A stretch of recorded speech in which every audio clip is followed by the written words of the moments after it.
Okay,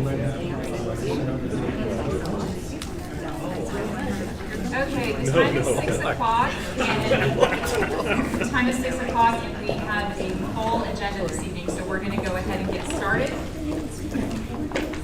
I'd like to ask Ms. Butenagel to come and do the invocation and lead us in the pledges.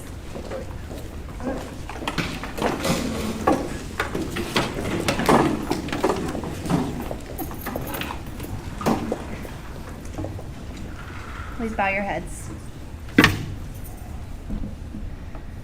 Dear Heavenly Father, please be with us tonight as we talk about our kids and talk about our district and make decisions that support all of our kids' safety and well-being here on campus. Be with our board members as they interact and celebrate them this month for School Board Appreciation. We appreciate everything you do each and every day for us. Amen. Amen. I pledge allegiance to the flag of the United States of America and to the republic for which it stands, one nation, under God, indivisible, with liberty and justice for all. Honor the Texas flag. I pledge allegiance to thee, Texas, one state under God, one and indivisible.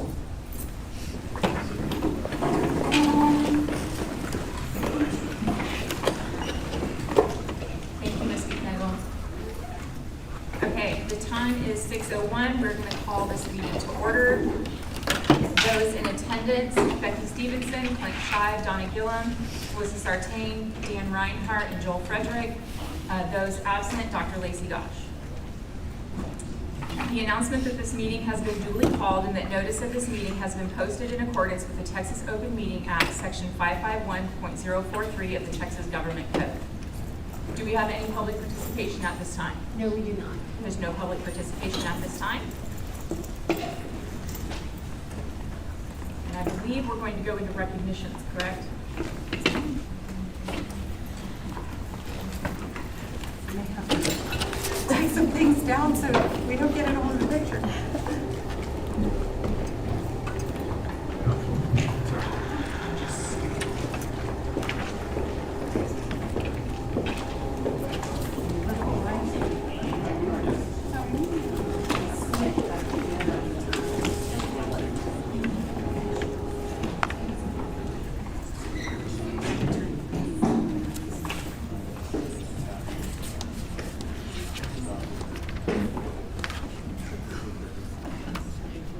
School board members, this evening we are going to celebrate all of you first. So as you can see, January is School Board Recognition Month, and I'm honored to join our staff and our community to celebrate the 7 dedicated individuals who lead Navarro ISD. This year, the Texas Association of School Boards has selected the theme, Our Future is Public. It is a powerful reminder that the strength of our community and the success of our economy are built within the walls of our public school classrooms. At Navarro, our future is growing. Growth is rarely easy. As Dr. Epley portrayed at Convocation, growth requires preparation, resilience, and a willingness to nurture the soil long before the harvest appears. And our Board of Trustees understands this deeply. They don't just manage the present, they plant the seeds for a future they may never fully see. Whether they are navigating the complexities of a growing student population, overseeing new construction, or ensuring every child has the resources to thrive, your focus remains steadfast on the crop that matters most, and that's our students. We thank you for the countless hours you spend in meetings, at school events, and advocating for our Panthers and our community. You serve without pay, often sacrificing time with your own families to advocate for ours. You recognize that our future is public because you believe in the potential of every Panther who becomes part of our family. And because of your leadership, it truly is growing season in Navarro ISD. We are blooming, we are growing, and we are preparing our Panthers to lead the world. Please join me in a round of applause for our Navarro ISD Board of Trustees.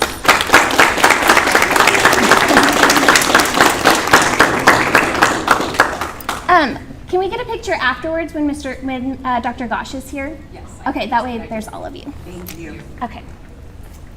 Okay, and next we are going to recognize band. I'm happy to do that.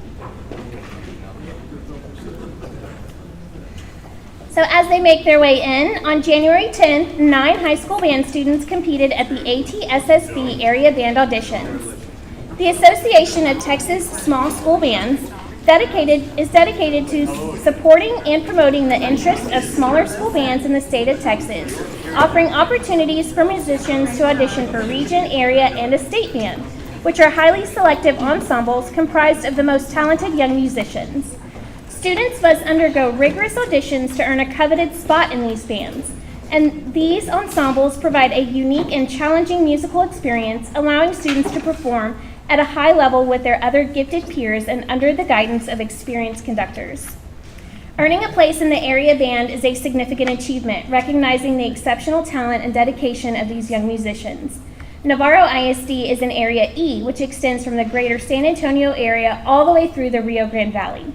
And tonight we'd like to recognize the following students who qualified for area: Peyton Person, flute; Ella Sebesta, clarinet; Aiden Ditch, bassoon; Justin Loetta, trumpet; Gennaro Mendoza, tenor trombone; Taylor Manchin, tenor trombone; Landon Cole, bass trombone; Kaylee Henley, euphonium; and Corrine Forrester, tuba.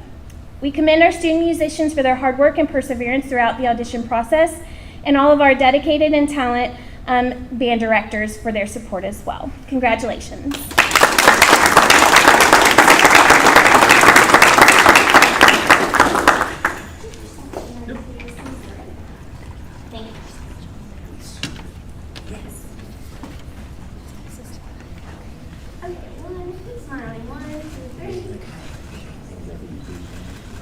Parents, if you'd like a photo, you can come up.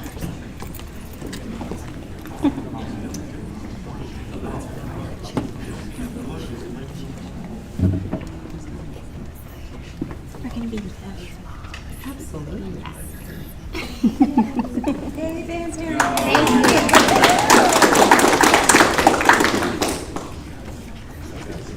Awesome work, guys.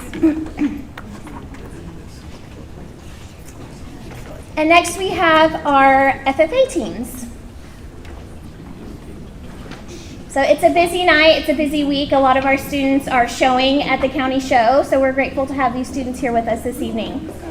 But the FFA Leadership Development Events, or LDEs, focus on creating situations for members to demonstrate their abilities in public speaking, decision-making, communication, and their knowledge of agriculture and the FFA organization.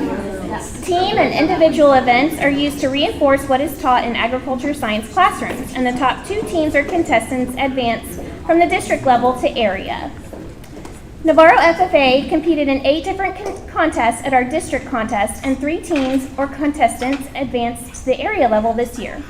Our Agriculture Issues Forum is a team of 7 students who research and analyze a current agriculture issue, create a portfolio, develop and deliver a presentation that stresses both pros and cons of their selected agriculture issue.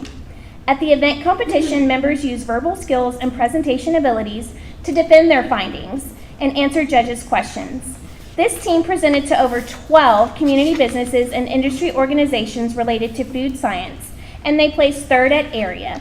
And that team includes Jacob Bronny, Riley Flippin, Lucy Seibert, Avery Sisak, Allison Smith, Madeline St. John, Rylan Trost, and advisor Mr. Joshua Anderson. Congratulations.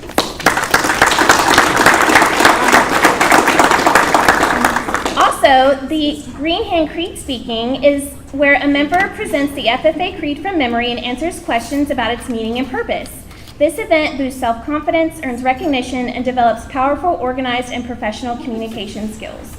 And here, Peyton Sisak placed 2nd at district and 6th at area. And that her advisor is Mrs. Weller.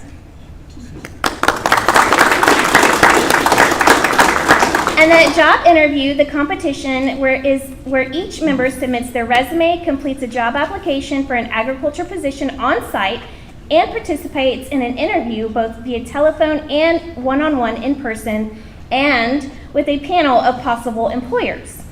And in job interview, we had Abigail Burt, who placed 2nd at district and 10th at area, and her advisor is Mr. Warndell. Congratulations to all of our FFA LEDs.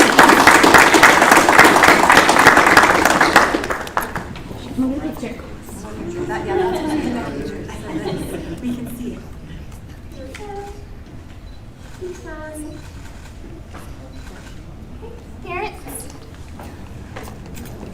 show of hands here? Okay, thank you so much.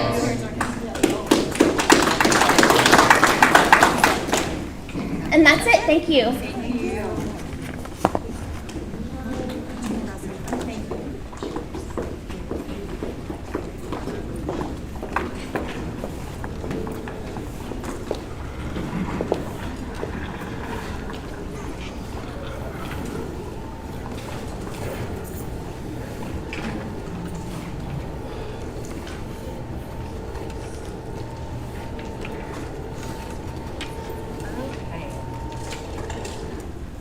We are going to move on to item 6, the high school construction and bond 2021 and 2024 updates with AGCM project manager, and this is Mr. Derek Burke. It's been a while since I've been here. Good evening, board. Dr. Apley. I'm here to present on the 21 and 24 bond status. First thing I want to just pause and just think back about 9 days ago and the dedication that we had at the high school, and really the first completion and major milestone within the growing season that we're having here. So thank you all for your support through that process, and just really excited for what's happening here and moving forward in Navarro. So as we move forward, all the dates have stayed the same, haven't really made any modifications to progress as we're moving forward. So we're still looking at baseball, softball in April of 26. You'll see on the next slide, there is some work to try to make those facilities available for practice. We're working some logistics with Bartlett Cock on that. So that could be sooner than later. So we're not having to bus students back and forth for practice throughout the days. So you can see that purple line delineated on the floor plan there. You've got the turf on the baseball field in the photo. We've also started on the visitor field house, or the visitor amenities painting. Field house CMU is in progress, stadium drainage is going. Golf course putting green excavation is being done. Tennis courts, we've poured 1 of 4 courts at this point. Pour 2 is tomorrow. And the practice field irrigation is done. So that's kind of where we're at with athletics. If you would like to witness a pour, they are actually very fascinating. You can report to that area at 3 a.m. You can bring tacos. Just be glad we're not doing it Saturday. Be a little chilly. Yes, you're welcome to bring tacos. Thank you. You are, Derek. Yeah, sure, why not? Moving on to the old high school, new junior high school, the refresh is happening. We've stripped out all the floors and have primed most of the walls in there. Also, the chillers were removed over the break. Structural steel for the new chillers is in place, as well as the electrical wiring. So the chiller delivery date is set for next Wednesday, the 28th. So that project is moving right along as well. That campus will be ready for students come fall. And then on the elementary south, you can see all the excavation has been done. You can see the footprint of the building there in the center with the 2 wings. So that is moving along very rapidly. Got a very, very good construction team over there. There was an issue today where the water in the adjoining neighborhood was shut off, not by anything that the Bartlett Cock was doing, but by City of Seguin. So luckily through our relationships with the city and through our contractors, we were able to track down the issue and get that turned back on for the residents. And any questions? You do have one about that picture of the elementary south. There's Okay. a base pad in the back. Is that just a laydown pad, or is that going to be, is the base material going to be removed? Will be removed and brought back to natural. Perfect.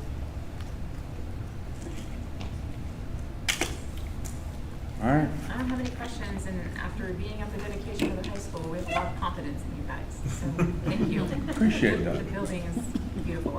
All of our partners did a great job with that. I very much agree. All right. Okay. Thank you. Thank you. Thank you. Okay, we are going to move into our action items. Our first action item, 7A, is going to be a presentation by Dr. Epley as we consider and move on possible approval of an order calling a bond election to be held by the Navarro Independent School District on May 2nd, 2026. All right. Do I have someone from LPA here before we move on? Come on up, guys. We do have, as part of the construction update, a section from our architects who are working on the elementary and intermediate renovations. So they're going to present that to you tonight. You do have that in your consent agenda, but they're going to give you all the details and help with any questions you may have. Thank you, Dr. Epley. Good evening, board. My name is Brita Pearson. I'm an architect with LPA, working on actually Navarro South Elementary, so really excited to see the construction going there and also on this renovations project. And this is Hannah Opelt. She's an interior designer with LPA, working on this renovations as well as Navarro South. So we're going to talk you through this presentation, which was at the end of our design development phase. We have continued, obviously, to progress the drawings and the design, and we're still a couple weeks out from issuing drawings. But this was at design development. So if you go to the next slide. Oh, that's us. Thank you. So I'm sure y'all are fully aware of this, so I'll go quickly. But in the future, once this is all completed, it will obviously be the transition of the grade levels as well. So current intermediate will become the future Navarro Elementary, one of two. Building B there in the center, elementary, will become the Navarro Early Childhood Center, as well as the annex shown as Building C there. So the renovation scope covers all three of these buildings. And in terms of scope that is outside of these buildings, it would be new monument signage at the front. So one piece at the front of the future elementary school, and then a separate monument signage at the front of the future early childhood, as well as a one-for-one marquee panel replacement, though, with the updated campus names when the new school year starts with the adjusted grade levels. I'll pass it over to Hannah to go through the interior scope. Hi. So right here we're looking at the building A, which is intermediate, where we're currently standing. We're going to be renovating primarily the lighting, the LED lighting. Updates are going to cover most of our scope. At this location, we are installing an existing kiln. We are also upgrading a couple of locations to have some feature lighting. We are including some new graphic wall art pieces throughout the corridors. That is an exciting development with the historical committee. So we'll be working with them to kind of formulate the art that will go on these walls, as well as some graphic glass art. And these are really tying back to what is at the new elementary school south. So we want to include this campus as well to kind of create the same community aspects, art aspects, and the corridors.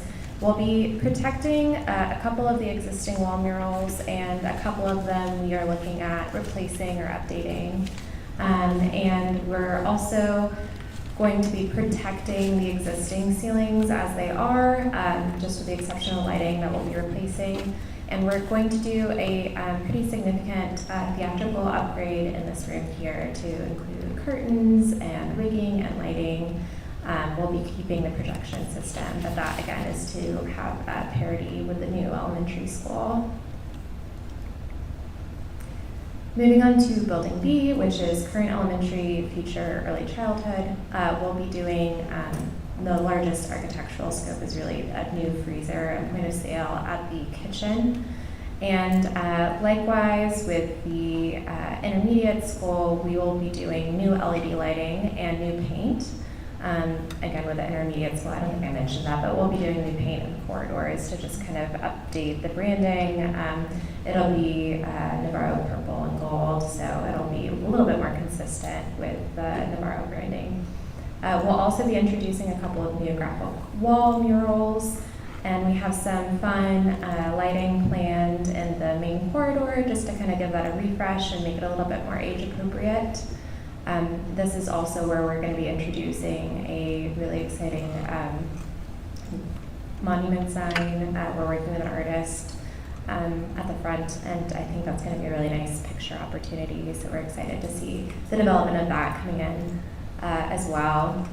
And we will also be updating, we're going to protect the existing theatrical lighting there. We won't be providing quite as robust a theatrical system at the stage, but we will be doing some updates to that area. And we're going to be demolishing the carpet in those on the walls in those areas and update that with new acoustical panels. So just giving it a refresh, really, and keeping it current. And of course, primary scope is going to be that new LED lighting, which is really going to improve the energy efficiency as well as improve the environmental quality. For the annex, you have probably the most ambitious renovation scope here. I think the most notable changes are reconfiguring some of the storage custodial area to have a new PE office as well as a teacher workroom. We're also working to provide a new cooler and new freezer, and relocating that, we're going to be adding a series of double doors, which will be connecting the gymnasium to the main corridor, where now currently you're circulating through the restrooms, so that will no longer be the way that you have to circulate in and out of the gymnasium. So we're excited about that update. It's going to be a big upgrade. We're also going to be providing visual display boards on the corridor to kind of give a place for artwork to be displayed. In the classrooms, we're demolishing the projectors, really trying to make that future conscious for technologies that are going to be more appropriate for this age group and more adaptive. And we're going to be incorporating accent paint to kind of freshen up the space, as well as painting interior and exterior hollow metal doors to kind of brighten those up to be more friendly. And another finish update for what we're calling the gymnasium, which is currently a weight room. Really the branding is a multi-purpose room for these little guys. But we're going to be doing gym striping, and we're replacing like a vinyl-faced panel with a gym panel, so it's going to be big improvement in there.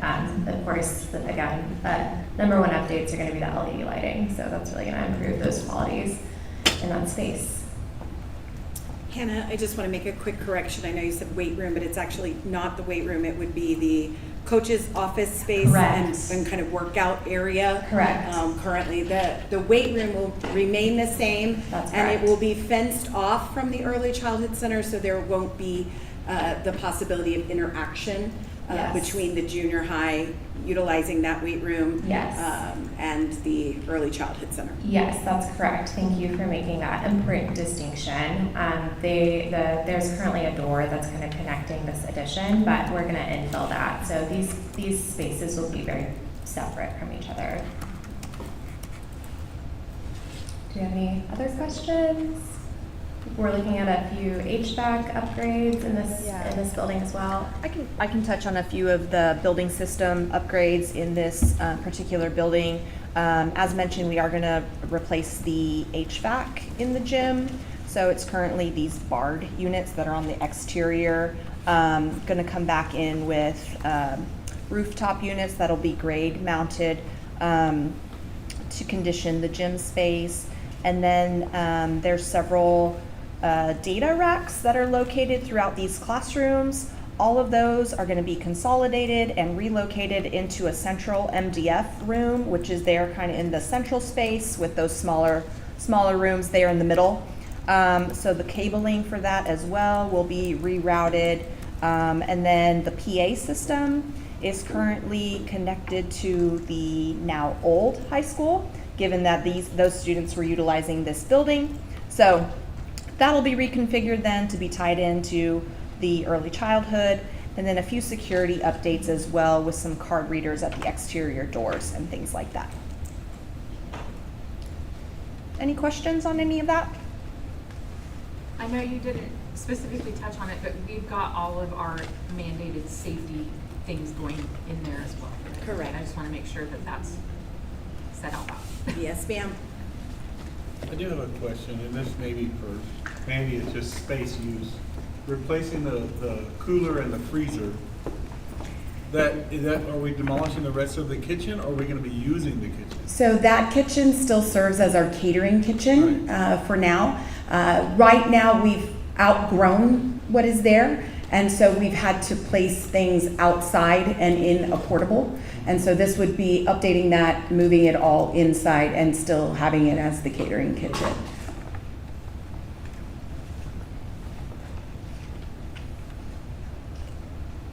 Thank you, ladies. Yes, thank you. Thank you. Yes. I do want to remind everyone, this is part of the 2024 bond. As we look to speak about our next agenda item, I think it's easy sometimes to get all the bonds confused, as the high school was 2021, the refreshes and the athletic facility and the new elementary were 2024.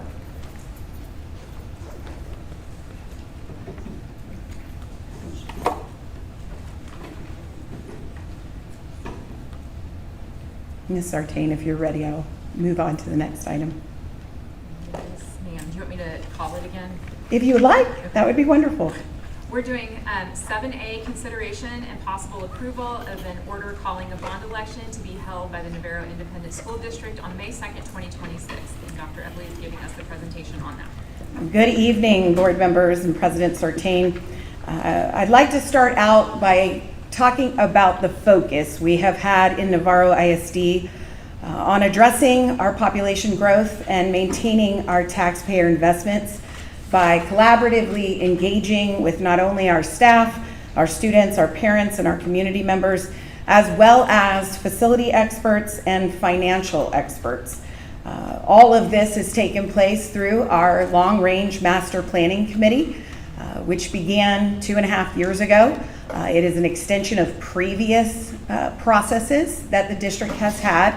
And during the course of that committee, we developed a long-range plan that involves addressing growth through bonds. We know that this is how we are able to raise the funds to build buildings. And you will see that you have the long-range master plan, which is also on our website, showing that we have bonds scheduled preliminarily for every 2 years. We know that's a tall ask from our taxpayers, but as we looked at the projected growth, it is something that the committee felt strongly was a schedule that we should look at, especially since it doesn't work that you pass a bond and then you snap your fingers and a building emerges. I think it's very timely that we look at that the high school that we just opened was a bond that passed in 2021. And for various reasons related to permitting, availability of resources like water, but also the traditional time consumers of a project, the ability to design, to talk through what our budget will allow, and to ultimately bring those projects to fruition. So it does take time. So we know also, though, that best laid plans need to be reviewed. And as our population changes, or as the economy changes, or our capacity for bonding changes, we are very mindful that we revisit this plan. It is not set in stone. So a big part of what we did this year is convene the long-range master planning committee to discuss where we are currently in our demographic projections, as well as reviewing the plan that we established to see, is this still an applicable plan? Are the needs still there? And are the timelines something that we still believe in as our overall plan? So those decision-making factors came down to the data that we collect. We receive quarterly reports on our demographics. As you know, this was an updated projection that we received in November. And you can see here that the big hotspot we looked to following the changes that were made through the 2024 bond was the growing population at the junior high campus. I know when I arrived and the community shared with me that the plan was to move the junior high to the former high school, many of our taxpayers thought that meant there was plenty of room at the high school. And I think it was a shock for some of our community members to see that no, we would be entering that new space this August already at capacity and needing to use the existing buildings that we have. That being the 400 wing, the 500 wing. And a big part of that change is because we are no longer using the annex for the high school. To accommodate the growth at the early childhood levels, we are using that annex. And that is part of what you saw in the refresh presentation.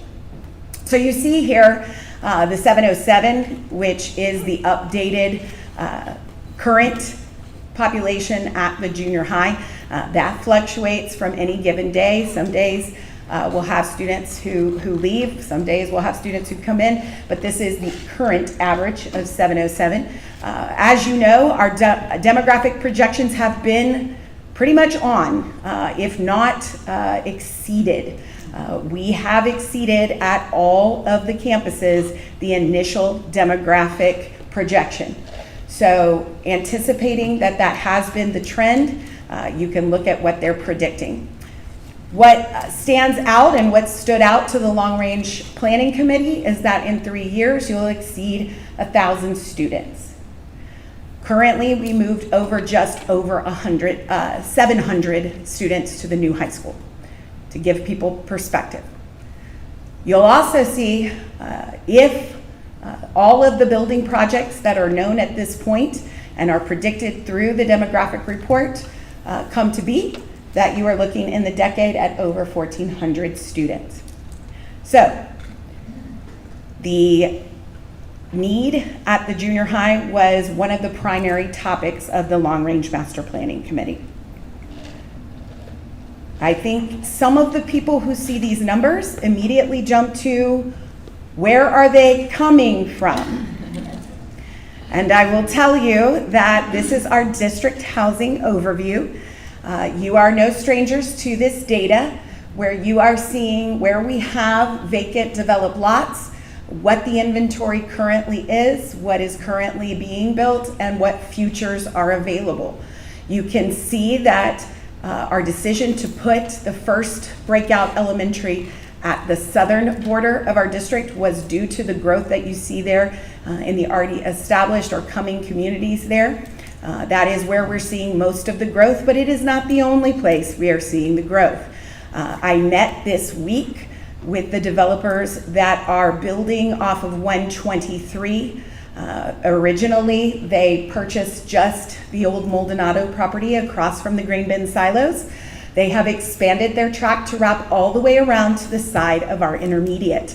That will be approximately 1,370 homes at completion.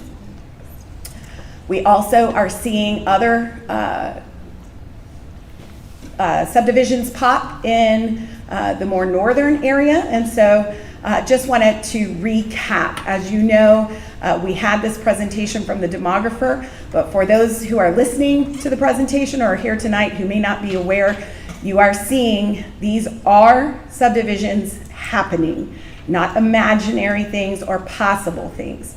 You're also seeing the expansion of Navarro Ranch. That is that Yarrow North property that is behind the Valero. There are 4 phases to that, and they are moving quickly to bring those homes in. Again, you'll see the Riverstone Ranch. That is just the initial piece, not the one that wraps all the way around, as well as Geronimo Heights and Arvin Trails. So we also are seeing an increase in multifamily housing. And so you can see there where our district is and where in the very light blue, the future and the purple are the under construction. You can see the multi-family activity at Dwyer and Lily Springs Apartments. That is the property that we've discussed before and that the city invested in. So with that said, our committee brought to you their recommendation last month, and I'll go over that recommendation now. You can see here on the map that the bond proposition would be for facility reinvestment for the roof and HVAC systems for the future Navarro Early Childhood Center. That is estimated at $4.1 million. The facility reinvestment for the roof and HVAC at the current annex building is also part of the future Early Childhood Center, estimated at 1.3. You heard in the refresh some HVAC happening, but that's just for the gym. So this would be for the remainder of the building. Expansion of the junior high school at $57.5 million to include a two-phase construction and renovation project. I want to be very clear that the current refresh that was passed in 2024 is not going to waste. It is incorporated into what this proposal has. The refresh of the flooring and the walls is all part of the bigger picture to make that learning space appropriate for our junior high students. So phase one of the project would include new construction of an academic wing for 16 classrooms to accommodate the growth. And by adding this wing, it will allow consolidation of more high school classrooms into one secure space, which was something that was shared with us not only by the committee, but by parents who visit with us at our checkpoints, who are concerned that their students have to travel from building to building.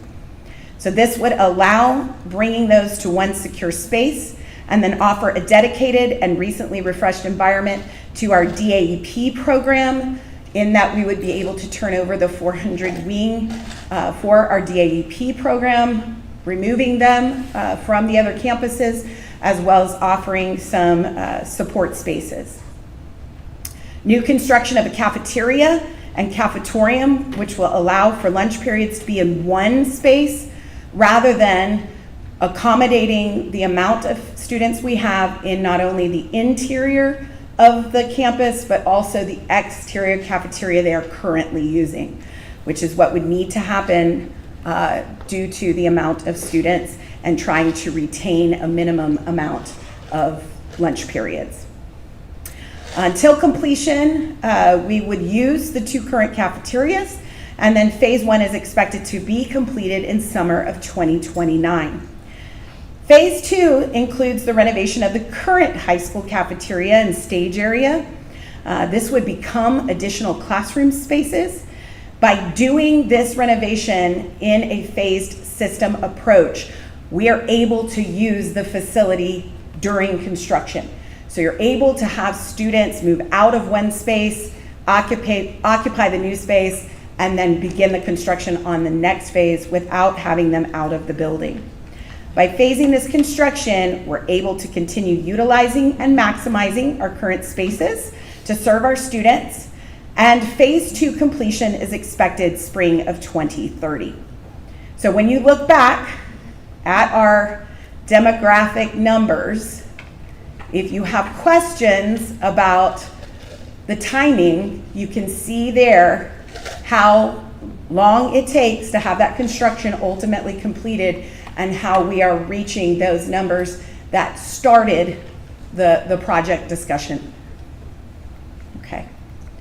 Let me take What would it. the capacity be with all the new stuff? So ultimately, we would be at the 1450 range. We know that with the second phase coming in, that space has higher ceilings. So there is opportunity, and at that point, as we talk about design, we're going to be talking about what is the future of opportunities for kids.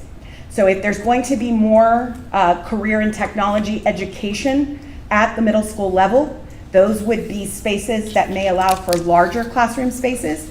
But if we are looking at the time that the growth is what it is, or it's exceeded what was projected, we could also scale those back to be smaller classrooms for a traditional core class. And so there is some flexibility in the capacity. We also want to remind taxpayers that the spaces that currently exist for the junior high are not going away. They will be utilized. And if there is continued growth, the opportunity to move people out of those spaces and the repurposed spaces that we are looking at to be able to consolidate all of the support teams, the administration in those areas, our maintenance and operations, they will move out again, and we will have to get more portables if we see that growth continue. Reinvestment of the junior high secondary gym. So I want to talk through that piece of this plan. Again, talking through the amount of students, programming, and support for physical education. as well as safety.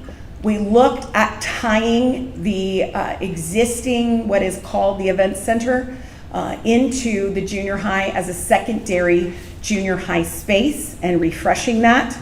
That would allow for a secondary gym with proposed projects in just one proposition. It would include the removal of the stage that is there now that is in need of repair. We would replace that area with additional locker space for the amount of students who will need to access lockers. And the expansion would accommodate growth and refresh not only the lobby, but the restroom finishes, as well as any AV systems and graphics.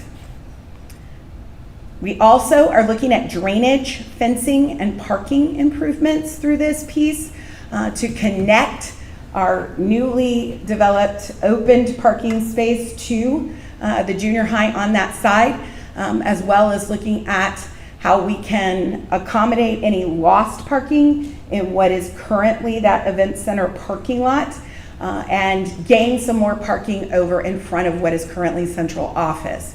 And we would be doing that by also adding in this package a district support for buses, as well as parking expansion of transportation to accommodate for 50 buses, which is our estimated number of buses to be able to transport the increased population.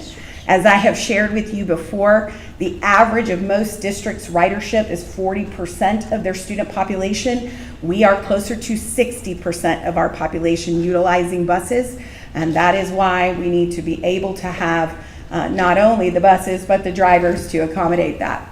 So you can see where we currently house the buses at the top right. For secure bus and fleet vehicles. We would be expanding the parking to the side of baseball and softball up by the maintenance shed, making that a secured area, moving the transportation's tiny house closer to the concession stand over there for access to bathrooms and support for our transportation folks. That would leave that parking lot where we currently house the buses as parking for any administrative staff or support staff to be able to move out of the front parking of what is currently central office in the junior high, allowing for parents to have more parking and available pass-through as we work through how students will be picked up and dropped off to the new junior high. So maintenance equipment at $1.9 million to accommodate for 50 buses, as well as the parking expansion, and all projects total an estimated $64,999,237 for one single proposition. This is what the committee recommended, and we had 100% consensus at the end of the discussion as far as, do you support it, and would you feel comfortable sharing with your community members that support? So what you have here is the breakout again of their recommendation. The district's final recommendation is to take that number to $65 million for clear communication, and to also have that contingency for any projects that we want to make sure that we complete. We know that is very important to our taxpayers, that we are transparent about all of the projects and that we complete every one of those projects. It will be no tax rate increase. We are at the ceiling of the tax rate. I do want to be clear that, and we have some guests here tonight that are going to help answer some of those questions for you. It does not mean that someone wouldn't see a tax increase. Remember that your property value and the way that your home is appraised affects that. But as far as the school district's tax rate, it would not increase from where it is at. It is a single proposition, and the election day that is proposed is May 2nd of 2026. So tonight, I have some additional folks to help talk through any of the questions you may have. Mr. Matt Hines is here from McCall. They are our bond and election attorneys to make sure that we are staying transparent, following laws, that any of our dealings are firmly in election ethics. And so I will bring him up to share some information. He is also joined by Nick Westerman from Samco. So if you have any specific questions about bonds or bonding capacity in relation to our district, they are here to present as well. So come on up, Matt. Thank you so much. Thank you. Thank you, Dr. Epley, and thanks for having me. So it's a pleasure. It's my first time at the district. You might have remembered my colleague Rose Kanuski came and presented before. Y'all are pros at this, so I'm not going to step you through step by step everything, but I do want to introduce you some concepts about propositions under the law and ethics, election ethics. And if anything, it might be useful for you to have this information so you can communicate it very accurately and effectively if you were stopped at the grocery store, for example. Sometimes people have questions about these things.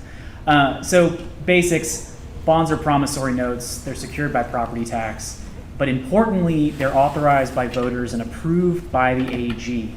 And that's the big part for us. The AG is the end of this process. So even if voters approve the proposition, we still have to send the election proceedings and everything that comes along with the bonds to the AG for approval. So with all of that in mind, that's the background for what I'm about to talk about. The AG is going to be scrutinizing the voter communications and also the election proceedings, which is all the documents that we're preparing and working with the district to execute, including what's the topic tonight, the election order. So as Dr. Epley mentioned, May 2026, it has a uniform election date. That's our only option for May 2026. There is less political noise in May, so there are benefits to doing this in May. The deadline to order an election is February 13th, but y'all are way ahead of the schedule. This is a very important legal distinction. The measure, which you'll find in the election order, it's the legal question, and it defines the scope of the voter authorization. The proposition is the ballot language. It's another word for the ballot language. And it's a substantial summary of what's in the measure.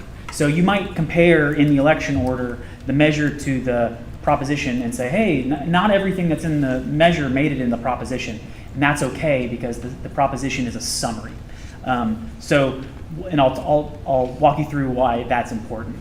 Bond propositions must say for and against. It might make more sense to say yes or no, but the language is going to be for or against, and voters are going to have a choice between one of those. The proposition must state the amount, so that's an important thing. Right now in our draft bond election order, we have a blank, and it's going to be important that we put the number in tonight because that's going to be the important decision to be made by you. It must also say that taxes sufficient to pay the principal and interest will be imposed. And very importantly, and this might be something that your voters ask, it must say in all caps at the very beginning of the proposition, this is a property tax increase. And it's in all caps. It's like you're yelling at the voters. It's awful, but it's something that the legislature has imposed. And this is new, so you might have noticed in previous bond elections that we could include that at the end, but that's no longer the case. The AG now requires it at the front. So because there is not going to be a tax rate increase at the district, this is something that is going to be discussed. And you want to have a good explanation for this. This is a property tax increase, is required by the legislature, but it doesn't tell the whole story in this district. Right. And you'll notice, it doesn't say this is a property tax rate increase. It says property tax increase. So the board does have discretion to determine the scope of the measure and proposition, and also discretion to communicate those details to the voters and choose the order. Obviously, that doesn't apply here because we only have one proposition. The one proposition is for, and this is under the education code, one proposition can include any school or administrative facilities, and also it can include automatically land and buses. So here, your measure is going to include land and buses, and the proposition is going to say school facilities and buses, because those are things that we've determined are important to the community. This doesn't apply to you, but just for your own education, there are requirements under statute for separate propositions. So if you have a stadium over 1,000 capacity, any work on that stadium would require a separate proposition. But we only have one proposition, so we won't spend time talking about that. Let's see. Oh, there we go. Yes, let's talk ethics. So there's one big rule. Public resources cannot be used to advocate for or against an election outcome. That is an easy rule on paper in black and white, but really there's shades of gray. This is more of an art than a science.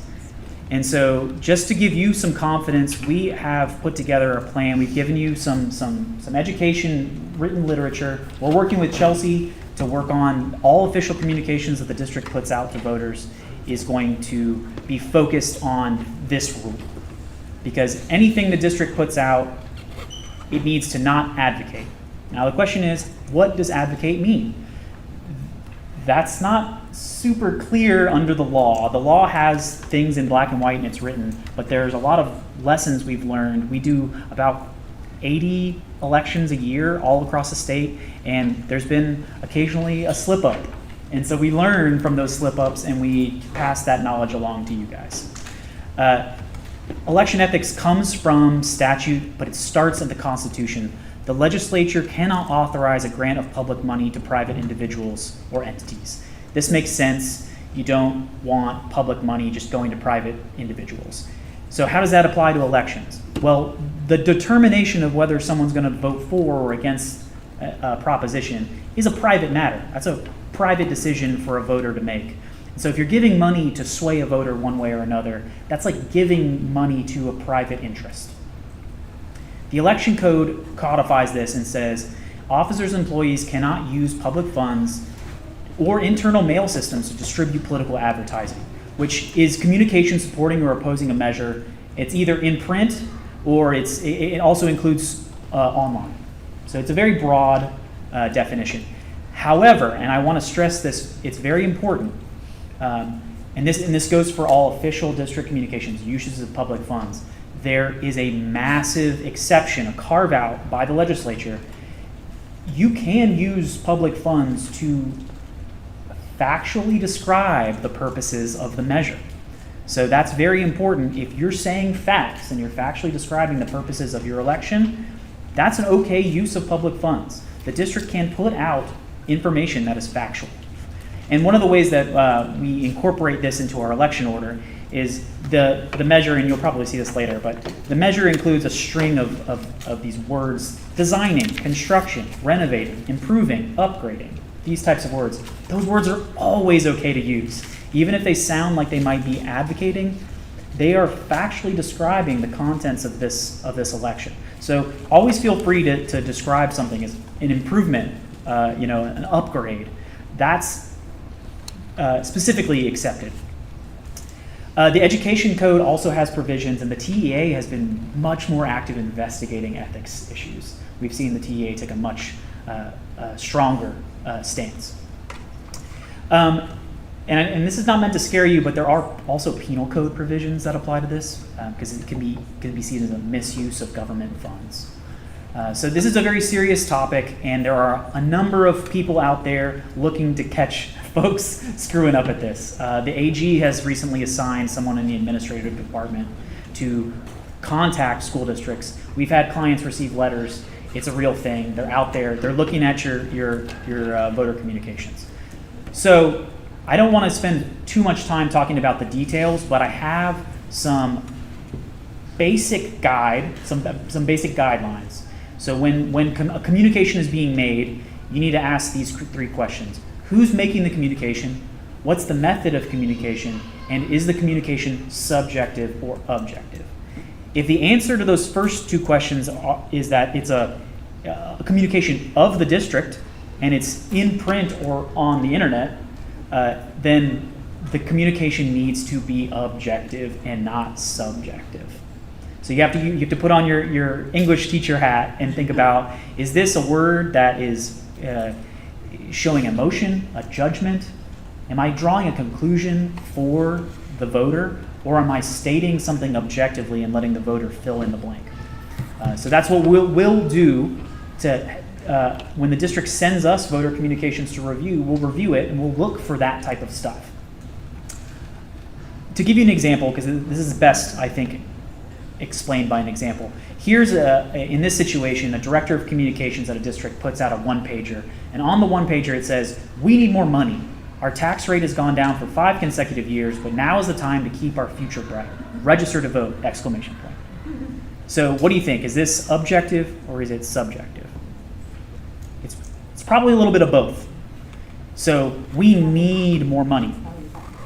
The example that we give, and that word is very troubling because it's very easy to say. We say it all the time. These are the needs of our students. But whether you need something or I need coffee in the morning and you like tea, that's a subjective opinion. Our tax rate has gone down for 5 consecutive years. That's objective. That's a fact. It might be a fact as long as it's correct. Now is the time to keep our future bright. That's an emotional appeal. That's something that you don't want to say. Register to vote. Now that's an interesting one, because you as a district can encourage registration, and in fact, I would encourage the district to engage in encouraging voters to register. But as long as you're not telling them how to vote, it is still okay. It's not advocacy. Here, the exclamation point is problematic because and I know that sounds silly, but we're going to go through your documents and look for this type of stuff because it comes up with the Attorney General. Like you're too excited when you tell people to register to vote. It's an emotional appeal. I know it sounds silly, but it's something we think about. So this is how we would change it. During the 2024-25 fiscal year, we maintained a balanced budget. If that's a fact, that's a fact.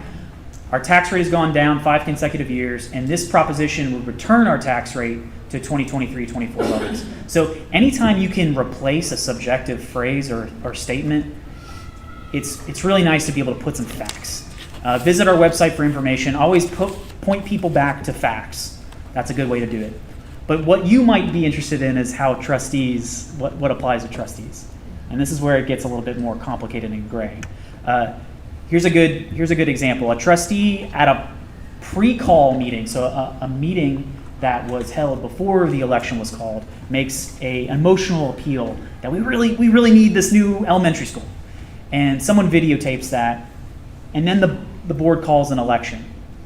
If the district posts that video on their website, even if that speech happened prior to the election, that could be seen as an adoption of that language.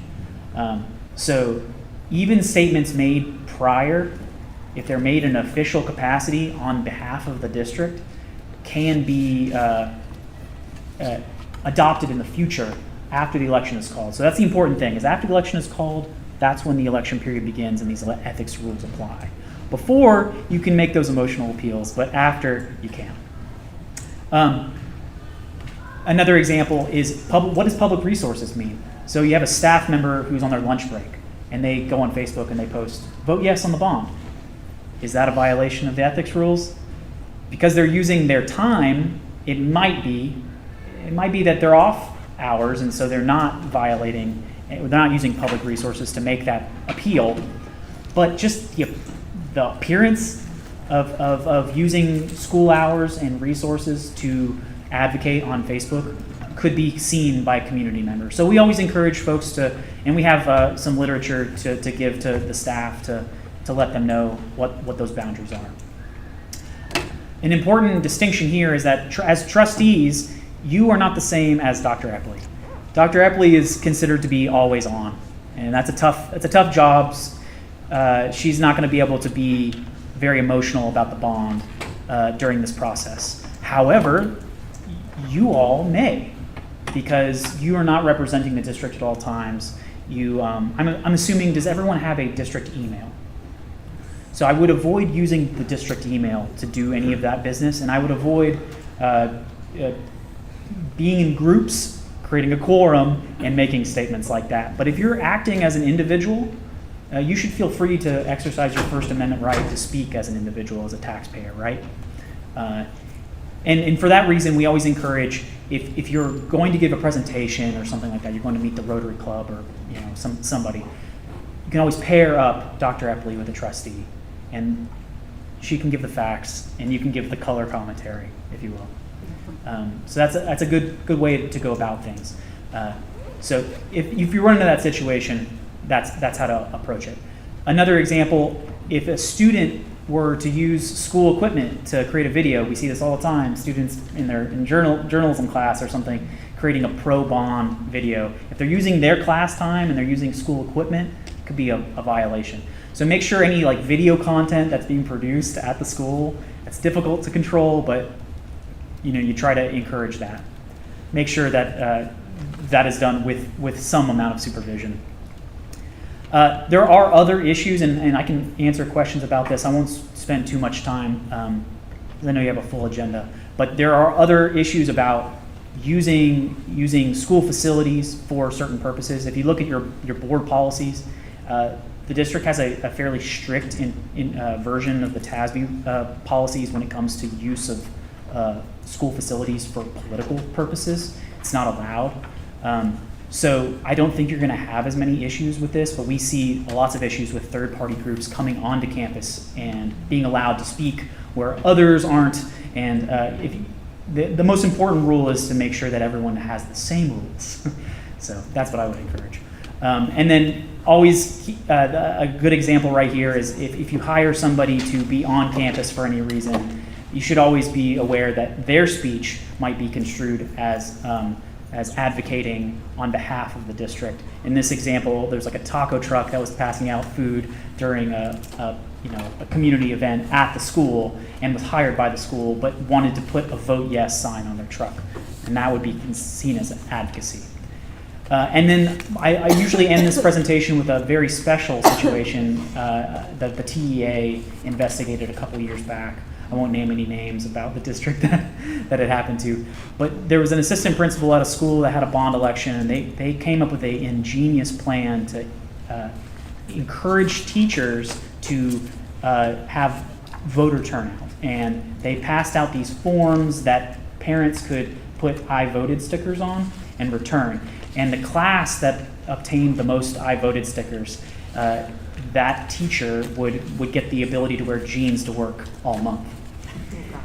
So the TEA investigated this and found that could have potentially been bribery had the board not stopped. And it could have been a criminal violation, which is wild because the TEA prohibits the board from coercing teachers into political expression. So this is a serious topic, and so I just wanted to put this in your ear and kind of get you thinking about it. But y'all are pros, you've done it several times, but just let us know if you need anything. We operate very differently than other law firms. We work, I'm an election lawyer, all I do is elections for our clients. And we're not like lawyers who get paid by the hour. You call us, this is part of the bond services that we provide. If you ever have any questions, especially Chelsea, you go call us, Dr. Everly, call us. Call us whenever. It's not like we're not charging you by the hour. I think some people think that lawyers all work that way, but we don't. So, any questions? Any thoughts? I do have a couple of questions, but first I just need to pause. And for the record, at 6:50, Dr. Lacey Gosh joined the forum. So my first question, and this is very specific to us. All of us have trustee Facebook pages that are our own Facebook pages. The district did not set those up or anything. What does that look like for us to be able to share information that way? So there's not a lot of guidance on this. So you'll notice I'm smiling because this is the interesting stuff, which is not always good. But anytime a lawyer says that's really interesting, that's a bad sign. It's kind of like a doctor being like, I've never seen that before. Don't want that. So with Facebook pages, if they are your own and they're your personal Facebook page, and you don't only conduct official district business on that Facebook page, like for example, even if it was your personal Facebook page, but all you did was just communicate official district information on that page, I would feel a little bit uncomfortable. If it's your truly personal Facebook page, then it's your Facebook page. So our personal ones are okay, but the ones that say Melissa Sartain, Navarro ISD trustee, Okay, so I you, have 2 pages. so you have 2 pages. We all have 2 pages. Okay, you all have 2 pages. And we keep everything separate, like Let's our just- trustee pages are only school. Yeah, and- let's just stay off the trustee page then. That's easy. Some people have mixed, Yeah. and that's where it gets gray. If you have clearly demarked, I would just encourage you to keep it on your personal page. But we can still, through our trustee pages, post any of the factual information that the district is putting Absolutely. out. We can copy that information out there and put that information, just keep our emotion, our personal opinion, and those kind of Absolutely. things out of it, correct? Yes. So it's basically just safe to share whatever. Yes, you can platform the things that the district says. Okay. You know, you can magnify. That's not advocacy because it's still factual. Factual descriptions are okay. And then what about like campaign T-shirts? Like if we had a vote yes for the bond that we wanted to wear to a volleyball game. Yeah. Is that That's fine. okay? I think that the risk, and this is all What form? this is all gray area, right? Because this isn't written down in a book, right? It's based on ethics commission and AG opinions and things like that that we've learned in our experience with folks questioning. Because you could run a beautiful election, and someone just out there wants to cause you problems. They can cause you problems. I've seen it happen many times. So it is like I said, it's an art, not a science. But that being said, I think the risk goes up if you are doing things in a group or on campuses. So there's probably more risk if you're at a campus, at a volleyball game with that shirt on. I would say the risk is not relatively high because you are there not in your capacity as a trustee. Does that make kind of sense? Yeah, we're just the community. Clear as mud. T-shirt. Yeah. I had one question. So I was on the other side of this last year on the doing the whole thing, and I helped start the PAC. Oh, yeah. So you had PAC up there. Once again, in a group as individuals, we can still join and contribute to the PAC Yes. if we so desire. Yes. As long as it's Yes. delineated. correct? Yes, we always encourage that the district keep a very kind of, ethical wall between it and the PAC. But, as an individual, you're within your rights to contribute to the PAC or, do that type of work. That's a good question. We have some one-pagers. I don't have them with me, but we have one-pagers that will give about that as well. We can share that with you, and I do want to assure the board, all communication we send through McCall. We don't want to take the risk that something like an exclamation point comes off wrong. We know there is increased scrutiny to electioneering, and we want to make sure everything stays factual from the district level. So when you see a button, it will say bond. Yeah. It won't say for bond, yes bond. It won't have pictures of our children on it. That implies emotion. And so I'm glad you brought that up. Yes, even silhouettes, we stay away from of children. So we want you to know that we err on the side of caution and send it to McCall to make sure, because we want to be transparent with our taxpayers, and we want to make sure that we are not doing anything that would even appear to be emotion-driven or electioneering. And you guys have done a great job thus far being on top of this, and you're thinking about it early. It's great. I'm really happy with it. And I'll leave you with this. The mentality that I try to impart on everyone is this is an education process, not a marketing process, not an advertising process. You're not marketing the bond, you're educating voters. And you, in fact, have an affirmative duty as a school district to educate voters about the contents of the bond. Thank you, Matt. And I think it's really important. I know in the 2024 bond, some comments were made to me personally, whether it be by the media or by some of our constituents who said, why aren't you more fired up about this? Why aren't you getting emotional about this? We know you're a great speaker, and it feels kind of stilted. And I said, well, I am trying to make sure I don't say words like need. That is hard when you're communicating how you're addressing growth, right? And so helping people understand that it's not about not being passionate about our goals in this district. It's just, I cannot, in my capacity, do anything but state facts. And that makes it hard in interviews where they're like, tell us how come you need this so much? And let me tell you about the facts of our demographics. And it isn't this kind of passionate plea and emotion, because I can't. And so just reminding anybody that might say, I don't know that y'all really need this or want this or whatever, that we're not allowed ethically to use that language. So I think that's very important, and I appreciate you clarifying this in the meeting, Matt. Thank you. Yeah, thank you. And Ms. Sartine, if you have any questions or anyone has any questions about bond or finance, we do have Nick Wester in here. Did anybody have any questions that they want to direct at Mr. Westerman? Paul took care of a lot of the long-range planning meetings. Okay. And I just want to make sure, especially that Becky and Joel are comfortable, because this is the first time you guys have done this with us. So No, this was super helpful.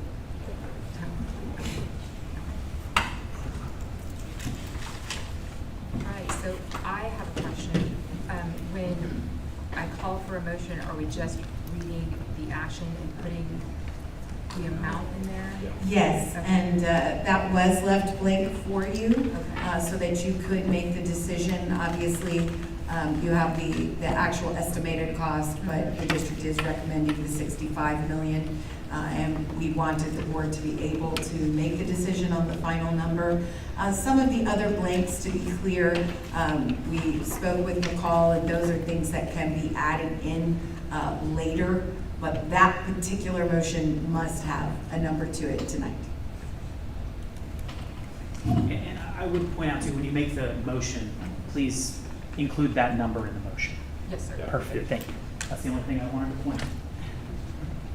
Okay, before I call for a motion, I just want to make sure that we have exhausted all of our discussion. Okay, with that being said, I'll call for a motion.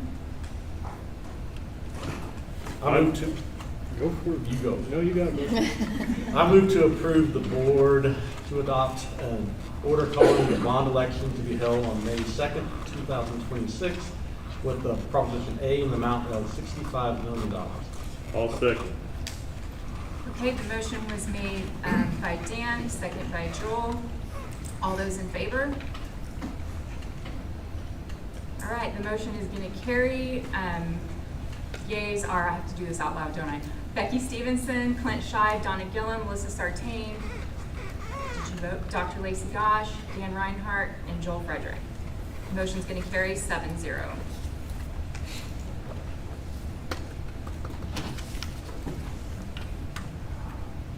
We are moving on to 7B. I want to thank you guys for being here and being available and giving that presentation to us. That was very thorough. Thank you. Thank you, gentlemen.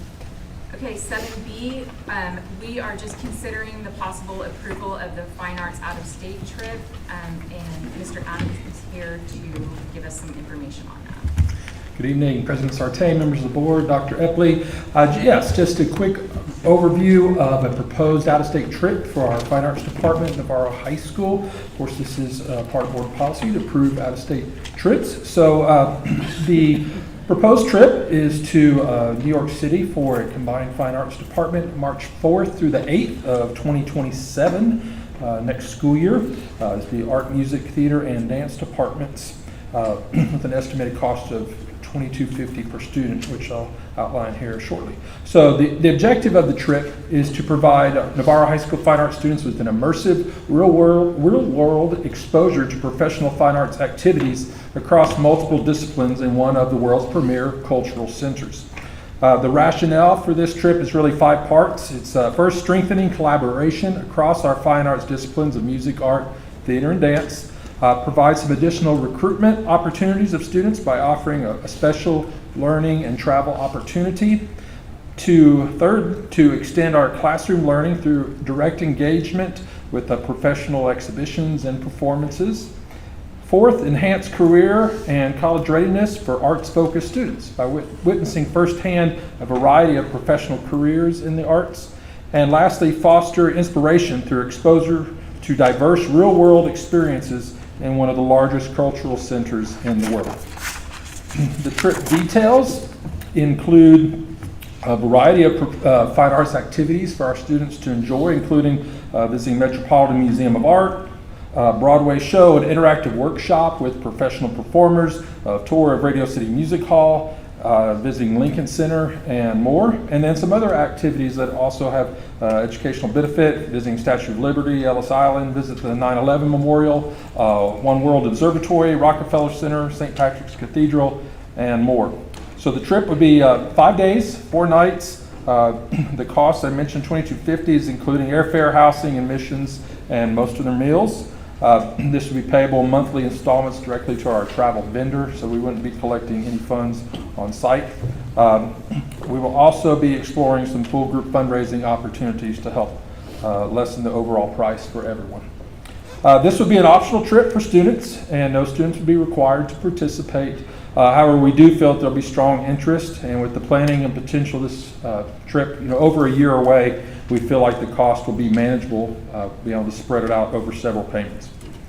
So research shows from the Texas Cultural Trust that in Texas alone, 1 in 14 careers are now related to the creative sector. So we feel like a trip like this not only offers our students an opportunity to travel and have fun with their other students, but also a chance to explore some professional fine arts activities at the highest level and potentially be inspired to pursue a creative career beyond high school. So we thank you so much for your consideration, and if you have any questions, I'd be glad to answer them. I do have one. You just stated that you anticipate interest to be high, but have you done any type of surveying or anything, asking students or parents what the interest level might be? I've had, in some of our booster meetings, I've had some discussions. I know there's been, in the past, several years ago, there were some out-of-state trips, I think, to Disney and Florida and those kind of things. There's interest in wanting to take a trip. I have had that discussion. We were, not wanting to talk about the destination yet unless something was approved. We didn't want to give them false hope of the trip. But we do feel like the interest is there from parents and students definitely wanting to take a trip. And we've had our Fine Arts Student Advisory meeting this year, and we've gathered the interest from the students of what they want to see in the programming, and that was one of the things that was brought up from the students as well. Sorry. I was just going to say, I was lucky enough to go on the Disney trip several years ago with the band, and it may have been through this company, I can't remember, but it was wonderful. It was a great experience for all of the kids, and us parents lucky enough to sit on that bus for 18 hours forward and 18 hours back.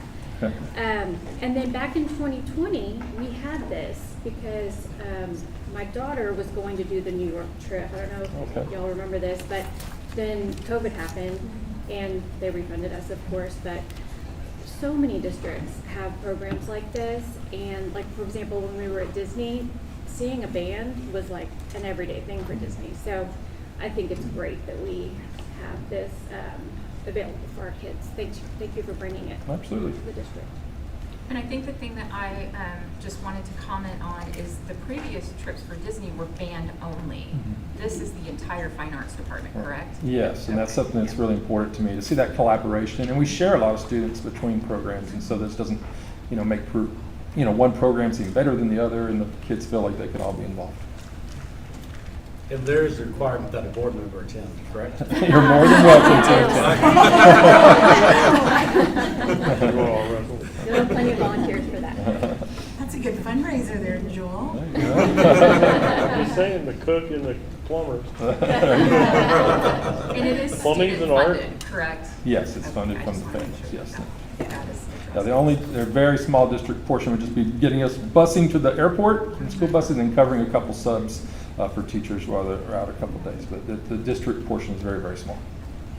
How about the teacher travel? Because obviously there's teachers that need to go as instructors and so on. So is the district covering the cost for the teachers, or you guys are also fundraising? They are, as part of the negotiations with the travel company, we had 7 teacher positions that were comped through the trip and included, so that's each of the lead fine arts teachers that need to go. So everybody that would be going as a staff member is already covered.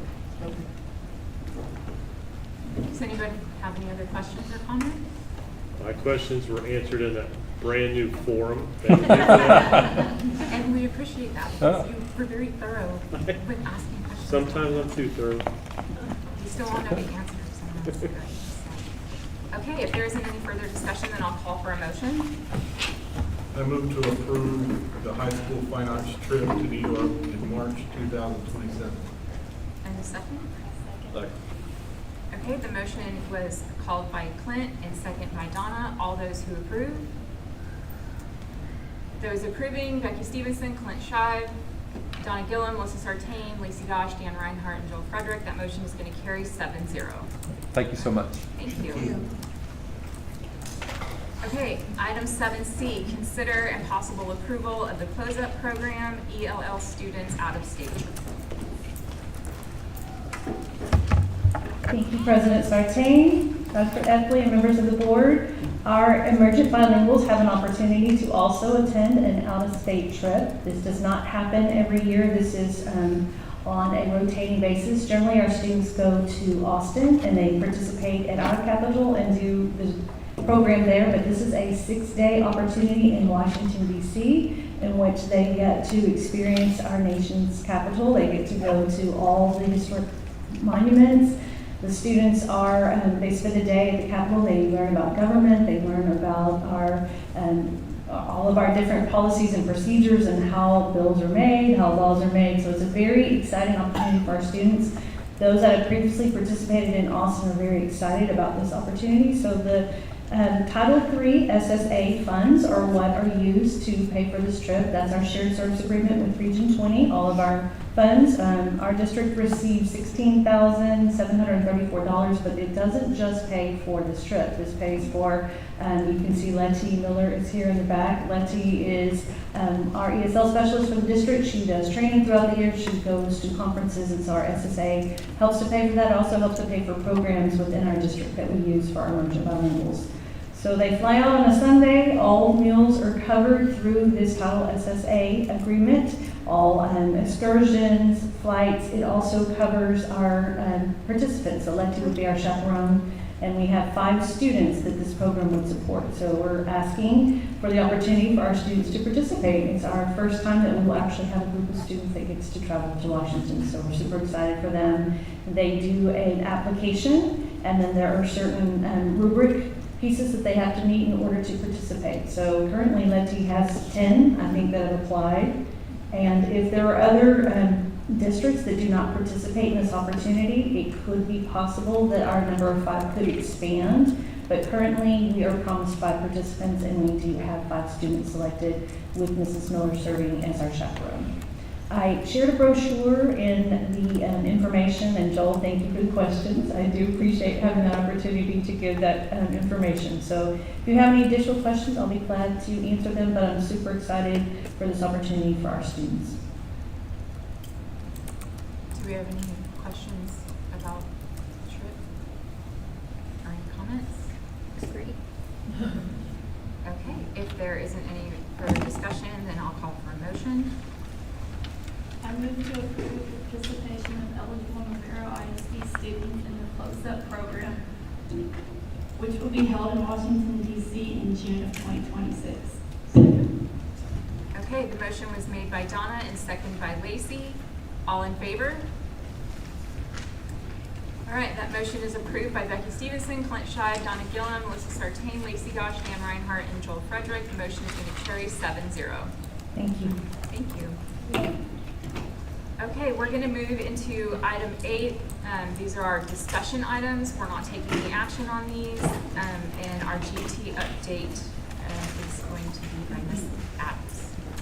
Dr. Epley and board, thank you for having me. I am Stephanie Adams, and I am our GT facilitator for the district.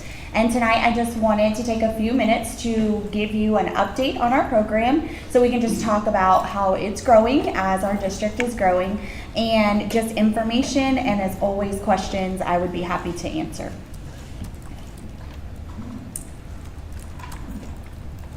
So we do an annual program report to the school board. That's just part of our state plan. So to meet those needs, that's why I'm here tonight. So just reminding you what we do. So we, in my GT program, I work with the kiddos to make sure that we look at our cornerstones, the portrait of a graduate, and we came up with our mission to cultivate lifelong learners who are critical thinkers, problem solvers, and leaders. And we work together with aligning what we are doing here in Navarro and also the state plan. And we're working to move from our accountability column to exemplary. Everything we want to do is to be an exemplary program. So here is some data. So we do have rapid growth. As the district has grown, our GT numbers have increased as well. We started in 2022 with 64 students. Right now I'm serving 265 across the district, and that is 8% of our total population that are receiving GT services. We have 120 students, in our pipeline, meaning they are currently referred. Students can be referred by parents, by their teachers. Older students can self-refer. So there are currently 120 students that I'm in the process of testing to see if they qualify for GT services. So just looking at all of that, right now we're doing 8%. If all of those students, then we'll be looking at 12% of our population needing GT services.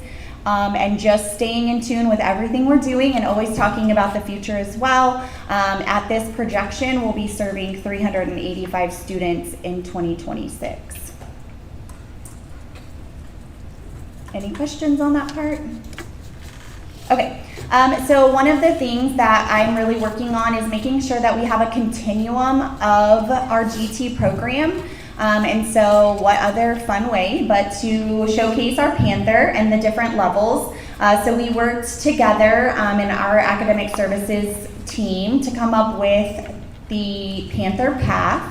And so really helping the kindergartners that we test in January, and they start receiving services in March. That is in accordance to our state plan.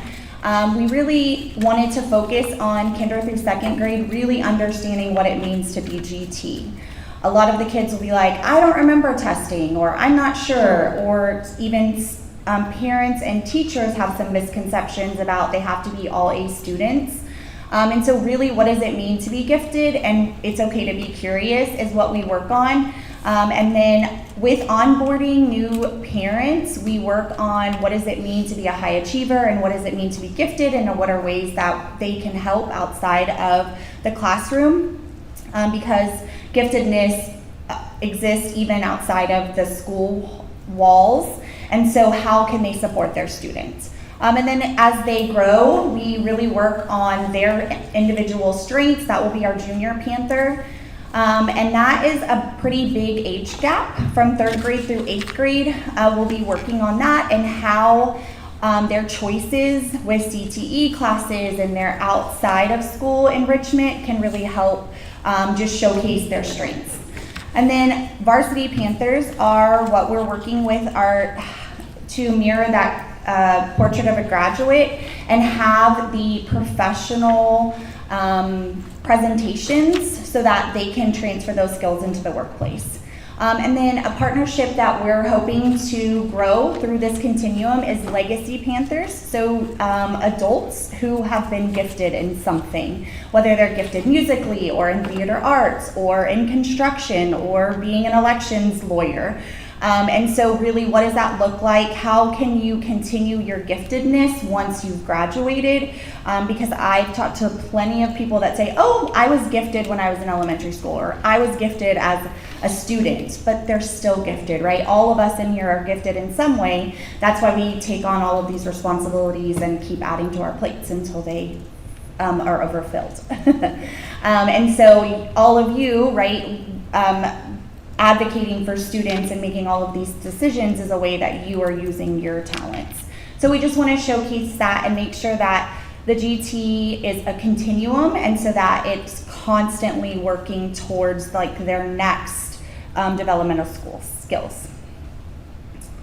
So that is what I have. And so just instead of identifying their giftedness, we're really working on nurturing it through specialized instruction and by empowering our students to facilitate their own learning so that we can create the next generation of Legacy Panthers is our goal. Does anybody have any questions? I do have a little bit, just looking at the growth. You're the only GT teacher at this point? So I am the only GT instructional specialist. We require all of our classroom teachers to have 30 hours of basic training so that students are continuously getting services in their daily instruction. But I'm the only one that does pull-out services. And so I have been able to really utilize the intervention times at the elementary and then the win time at the intermediate to work with groups of students. So my time is spent majorly at those two campuses. And then the way I support middle school and high school is through making sure they're involved in advanced courses, honors, making sure they understand kind of their opportunities for enrichment. But right now I'm the only one that does pull-out services. So we have tons of GT teachers, right, just one GT facilitator. When I look at those numbers, I'm like, wow, that's a lot for one person, even to manage what's happening with them, you know, looking at their grades or what have you, right. That's a lot for one person. So I'm hoping the district's looking at more. I was going to say, we are in the process right now of evaluating staffing. Our principals have already started to talk about their staffing requests as we move in, and we will have those all submitted by the end of February. And then, of course, our departments with department needs as we grow to, campuses that are off of this one rock, and that ability to, well, I can just in a couple of minutes walk to this campus or walk to that campus. Now we're adding time to travel, certainly when we open south. And so part of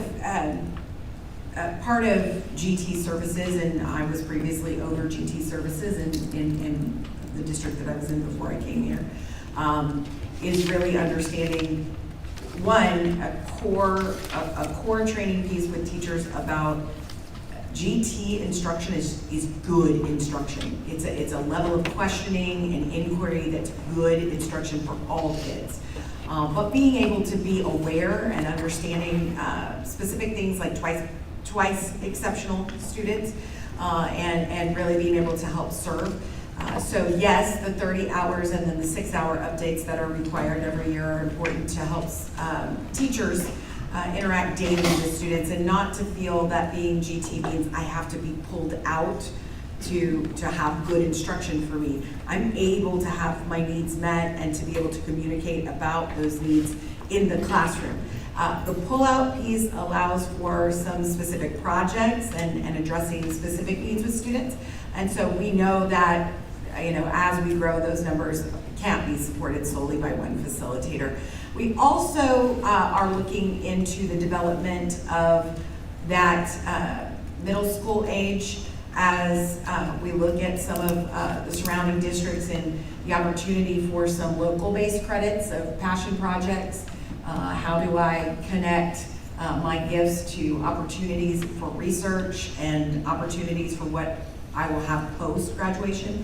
And that would take a specialized instructor at that level. So that's all part of the discussions we've had. I know in my previous district, we straddled a pull-out instructor at elementaries until they grew large, and then they would get a full-time specialist instructor at each elementary. So those are conversations Ms. Adams and I have had, as well as we talk through those staffing needs. How do we grow the program, and how do we make it meaningful? And also the big thing we've been discussing has been the communication once you're tested. Because not every child that's been recommended will qualify. and helping parents understand that while you didn't qualify under these testing scenarios, what you're seeing needs to be valued. Is that they are a high achiever, and what does that mean? And what does our district do to support high achieving students who may not qualify under this particular service, but they need the support and also that strengthened partnership just with teachers, with families at home, and what we're providing with our services. So that's been a big discussion. We know this is an annual update that's required, but we did want to make sure that you knew that those are also discussions we're having. Good question, sir. Thank you so much for helping him answer that question, but perfect. Anybody else have any questions? Okay. If anything comes up, I'd be happy to talk more about GT. Thank y'all so much. All right, item 8B, accumulated leave payment policy, DEC local. All right. Good evening, Board of Trustees. Thank you so much for your service. We do truly appreciate you every month, not just in January. So thank you all. And thank you, Dr. Epley, for this opportunity to present our proposal for an accumulated leave payment policy. And so this would be proposing a change to DEC local, which is covers our employee leave policies. This is a first reading, so we know that the board would like 3 readings of proposed policy changes. So this would be the first reading. We would have an opportunity for a second reading in February and a third reading where a vote would take place in March. So just a little background, policy DEC local and legal are where it defines our leave policies. The main thing to know is that there are 2 types of paid leave. One is state leave and one is local leave. State leave is governed by the legal policy. It's required in any school district that we provide 5 days of paid leave to employees. That leave accumulates each year. It does not use it or lose it. And it transfers when you go from one district to another. So you carry those days with you to another district. The local leave is determined by the district. So our local policy allocates 5 days per year per full-time employee of paid leave. And those days also accumulate if they're not used in a given year, but they do not travel. So if an employee leaves this district, those days do not travel with them and they just disappear. So that's just a little background on the leave. As far as the policies for using the leave, they're identical. Those days are interchangeable as far as people using leave. What happens in Navarro, however, is when someone retires, that leave is no longer of value to them. It disappears. There is an alternative to that, which many districts have, and you can see on the map up here that most of our surrounding districts, Judson does as well. My updated map has Judson on there as well as having an accumulated leave policy. So most of our surrounding districts have a policy whereby employees receive partial payment for unused leave when they retire, is the typical format. So the purpose, so just I'm going to go through these 4 quadrants here. What this is a policy that would provide for compensation for eligible employees for unused local and state leave upon retirement. So some very specific things in there which we'll go over in a minute. Why would we do this? One reason is to improve attendance, right? So one thing that happens when people retire sometimes is they choose to use these days so they don't lose these days. And so we've had examples in even in recent years of people using up to 50 days of leave. Now we do have controls over those. If we do our job well, we can also limit people's use of leave. But we do really try to limit, generally speaking, if someone has earned these days, if they have a approved reason for taking the leave, we grant the leave.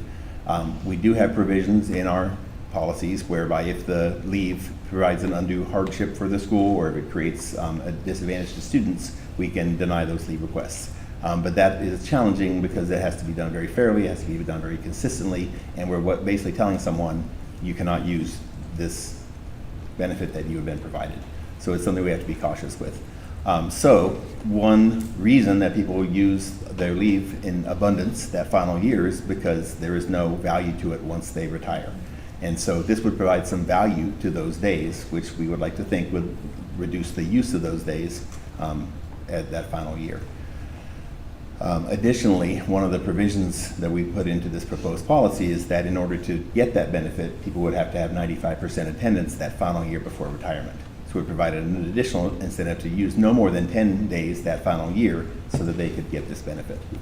A second benefit of using, a second purpose for this policy would be to increase our retention. So it's another benefit to employees. It would be another reason to stay and retire in Navarro, knowing that if they retire from this district, they will have that opportunity for that benefit.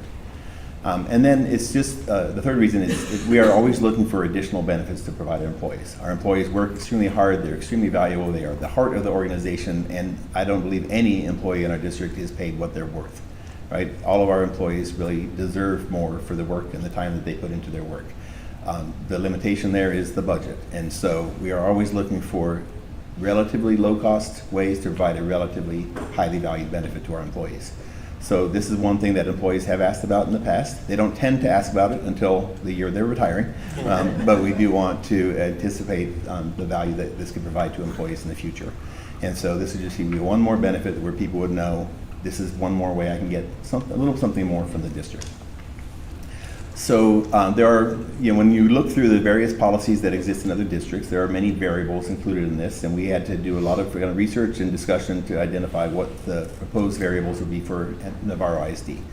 So one very common is that you have to be a full-time employee. It cannot be for part-time, it cannot be for people who are sporadically. Now in our district, full-time includes our bus drivers. They don't necessarily work 40 hours, but they are a full-time employee in our district.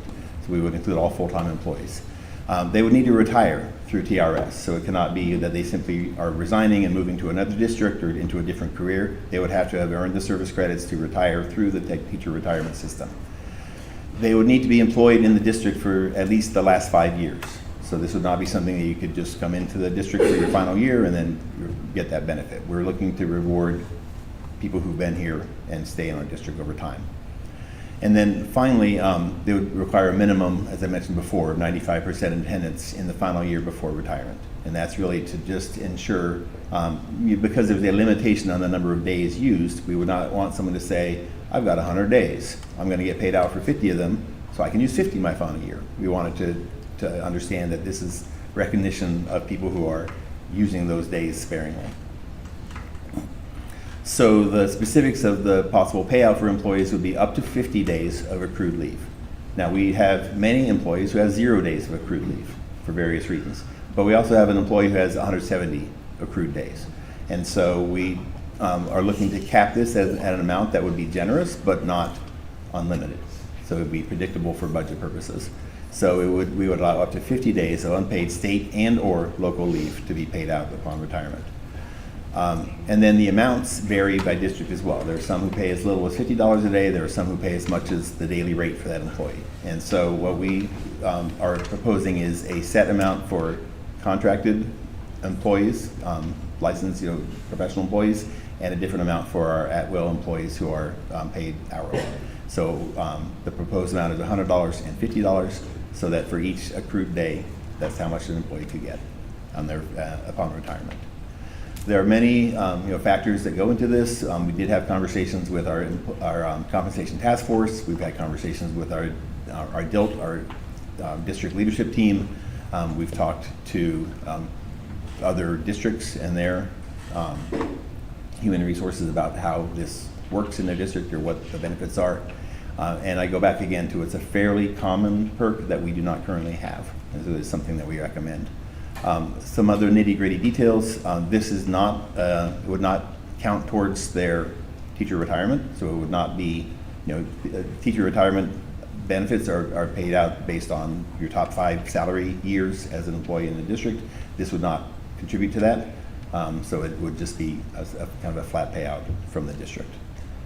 So with that, I'm happy to entertain any questions that people have about the proposed policy. I do have. Go ahead. Go ahead. Okay. Just looking at the eligibility criteria, there could be a lot of what ifs. Mm-hmm. I know when a teacher is going to retire, and I'm sorry if this offends somebody, but they're usually of my age or older. Usually they've got 30 years of, they've got 30 They're at least 26 years. But sometimes asking for only 10 days off person has a medical issue or something and they're not young anymore, they're not a new teacher, I think 10 days might be a little risky. Or is there gonna be a what if clause or something like that? What if a teacher has an illness and has to use 20 days because they're out, but they're still at the retirement age, and now they want to finish the school year and retire? So yeah, I think that's a great question about the different Like I variables said, that there might could be a play. lot of what ifs. Yes. But it's just, this is just one of them. Yes. So, so that's an important consideration. One, we always, when looking at leave, are considering that it is an employee. There are reasons that they need to use the leave, and so I never assume that employees are just using it to use it, right? Although sometimes people use it to use it, but a lot of times it's because of family health, because of personal health, because of an emergency that's come up, and we do kind of recognize there's a difference between, just taking a vacation versus taking care of your health. So I think that's an important consideration. I would say that, when you think about leave, there's like three types of value to it. Like the one value is that you are receiving a day that you are able to get paid even though you couldn't come to work that day. There's other value to it, which is that it's an insurance policy. That as you accumulate those days, you accrue them, you're creating an opportunity, if you do have a medical emergency, you're able to have an extended period of time away from work where you're getting paid. And that itself is a benefit. The part that this is adding is it's creating value for those days after they no longer need them, right? And so it's kind of a fine line in between that you get value because you're using all your days every year, or you're getting value because you have the peace of mind to know that I can make it through my career without having to have unpaid leave. Or you can then at the end of it say, I get value because I saved these days. I would say in that case, if someone, even if it's a medical emergency that causes them to have more than 10 days missed, they're getting the benefit of those days because now they've had the peace of mind to know that they can have those days. They're also getting value for those days because they're using them and they're still getting paid even though they're not at work. So that I would say in that case, I would feel comfortable ethically to say, well, you already got the benefit of those days. You used them. What we're trying to reward here is the people who chose to save them and were able to save them. Right. So I think I would feel ethically comfortable to say in that situation, thank you so much for your service. I'm so glad that you saved your days so that you were able to use them in this time of need. Good for you, and we're happy for you on that. That's my personal opinion on that. But I think that is a variable that could be considered in there. There could be put in exceptions to say if someone is using it for a documented medical need through FMLA, that could be excused. I will say that's subject to abuse as well, because there are many times that people, suddenly develop a documented medical need from, that may or may not be accurate. So I just, again, want to kind of keep those different purposes separate. Understand. But that's really, but we can entertain any suggested changes if people want to consider changes. Well, I think the consistency with how it's dispensed is important. So, to that, like I understand why you would ask that, but also your answer to that, it would keep consistency in that so that we don't run into issues with discrimination or anything. I think the question that I have is whether or not, and maybe y'all considered it and just decided not to. I know in our policy, we have some of these things, not the 95% for that, but one of the things that I've seen included is a stipulation in there that if you are going to retire and you would like this payout, you need to tell us within a certain amount of time. If there is a cutoff date, there's a couple of reasons for that. Number one, if you're going to retire, we would prefer you to let us know sooner rather than later so that we can actually go ahead and do that. And it's actually used kind of as an incentive. So I don't know if that's something you want to consider, that, it actually has, these are great reasons, things, yes, you have to be retiring on these, this and the 95%. But then also maybe possibly some kind of timeline, like if you want to qualify for this, you need to let us know you're going to retire within a month of your last day, or 2 weeks before your last day, or by 45 days before the last day of school, or 45 days for the end, whatever that time frame is that works. That way, it gives the district, there's a two benefit here. The individual that's retiring can finally go, I'm gonna retire and I get the benefit of my days, and then the district can also go, okay, let's get to work and see, you know, what we can do in terms of filling that vacancy. So that was the only feedback, not a question, but I guess feedback I was getting at. Yeah, and thank you for bringing that up. That is a very common element of many of the current policies. The reason we didn't put it in at this point was just that that has not, in recent years, been a problem for us.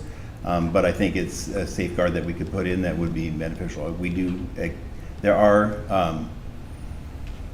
yeah, that is a safeguard we could consider and put in for next time, for the next draft, if that's the interest of the board. And my question's on the payout piece of that. It's pretty simple.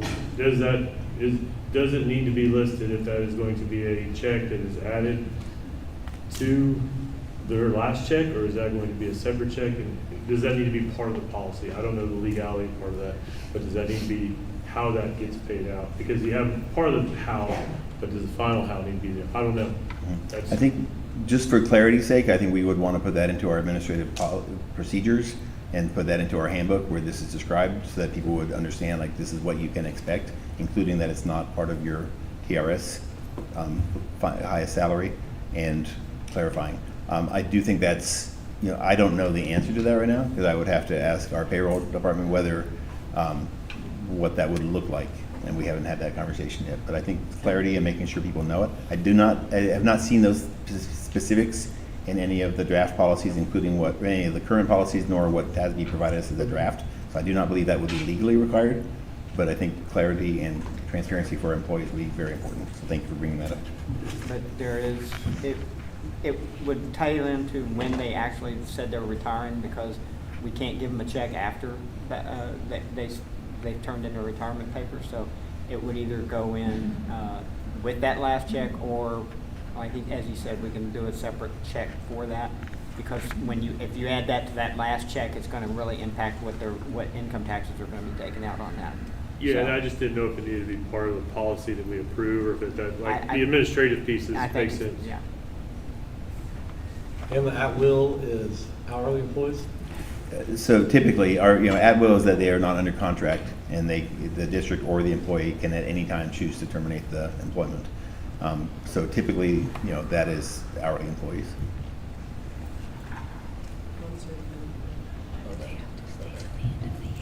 Because my wife she is a speech therapist, and so she's kind of at will, right? She can leave. She's not under. No, she's under contract as a. But can she leave differently? I mean, just making sure that because that was one of the questions that was brought up.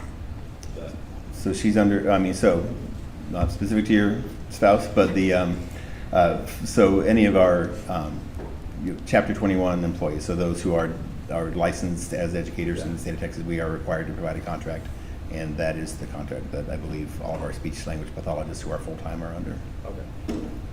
I think that's a good point, though, that we would be very clear in the language. I think also in the clarity of the last 5 years with us.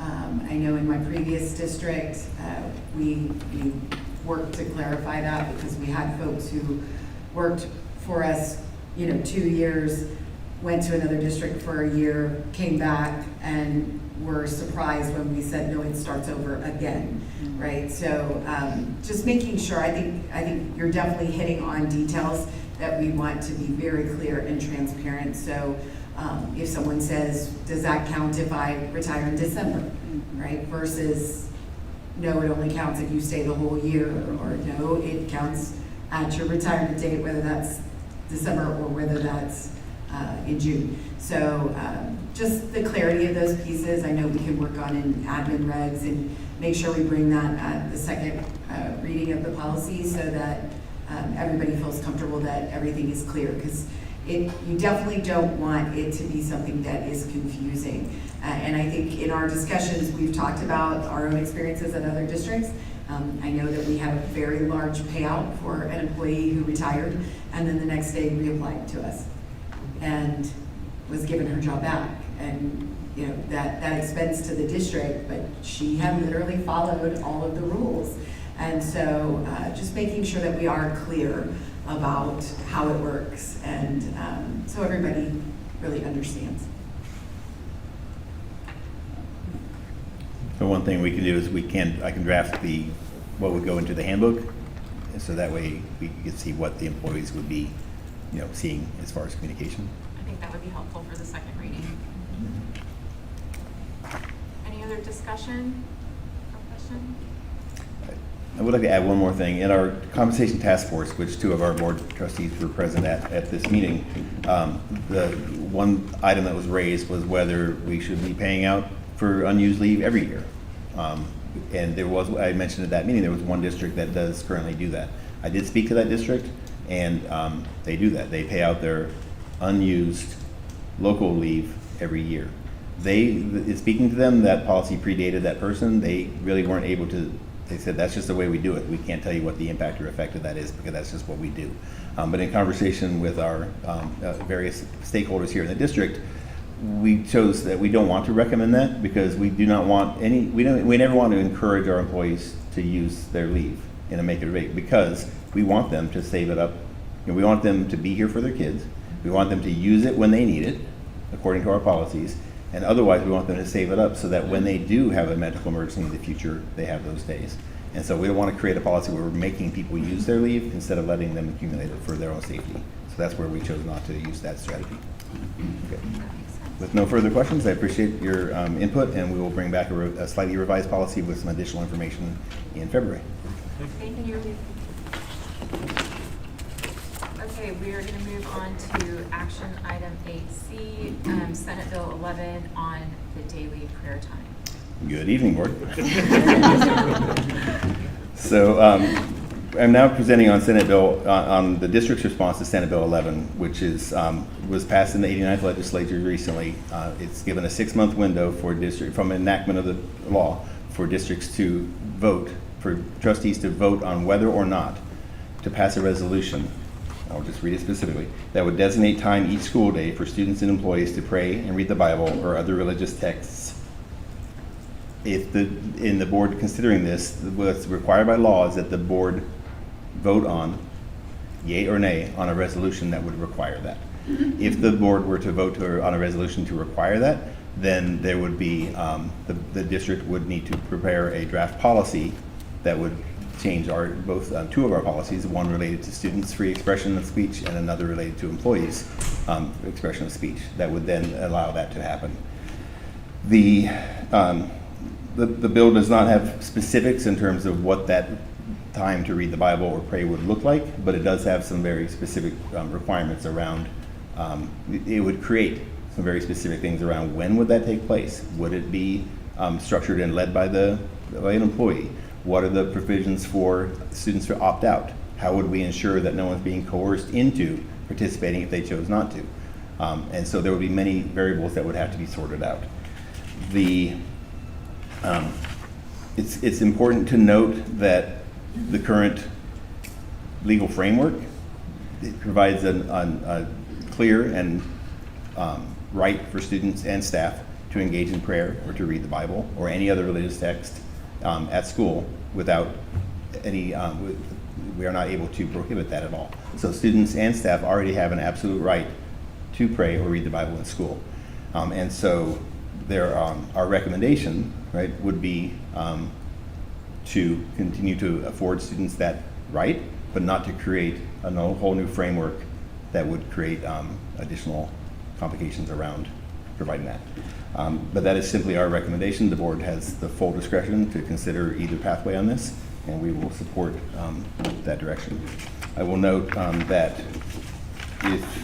recently there was a publicized letter from many faith leaders across the state suggesting that while they believe strongly in the value of religious instruction, that it is important for that to remain separate from the schools in participation for many different reasons that they explain in there as well. So we want to just be clear that this is not a vote on whether or not students should be able to pray or not. It's a vote on whether we are required to create time and space in the day for that to be a structured activity for everybody.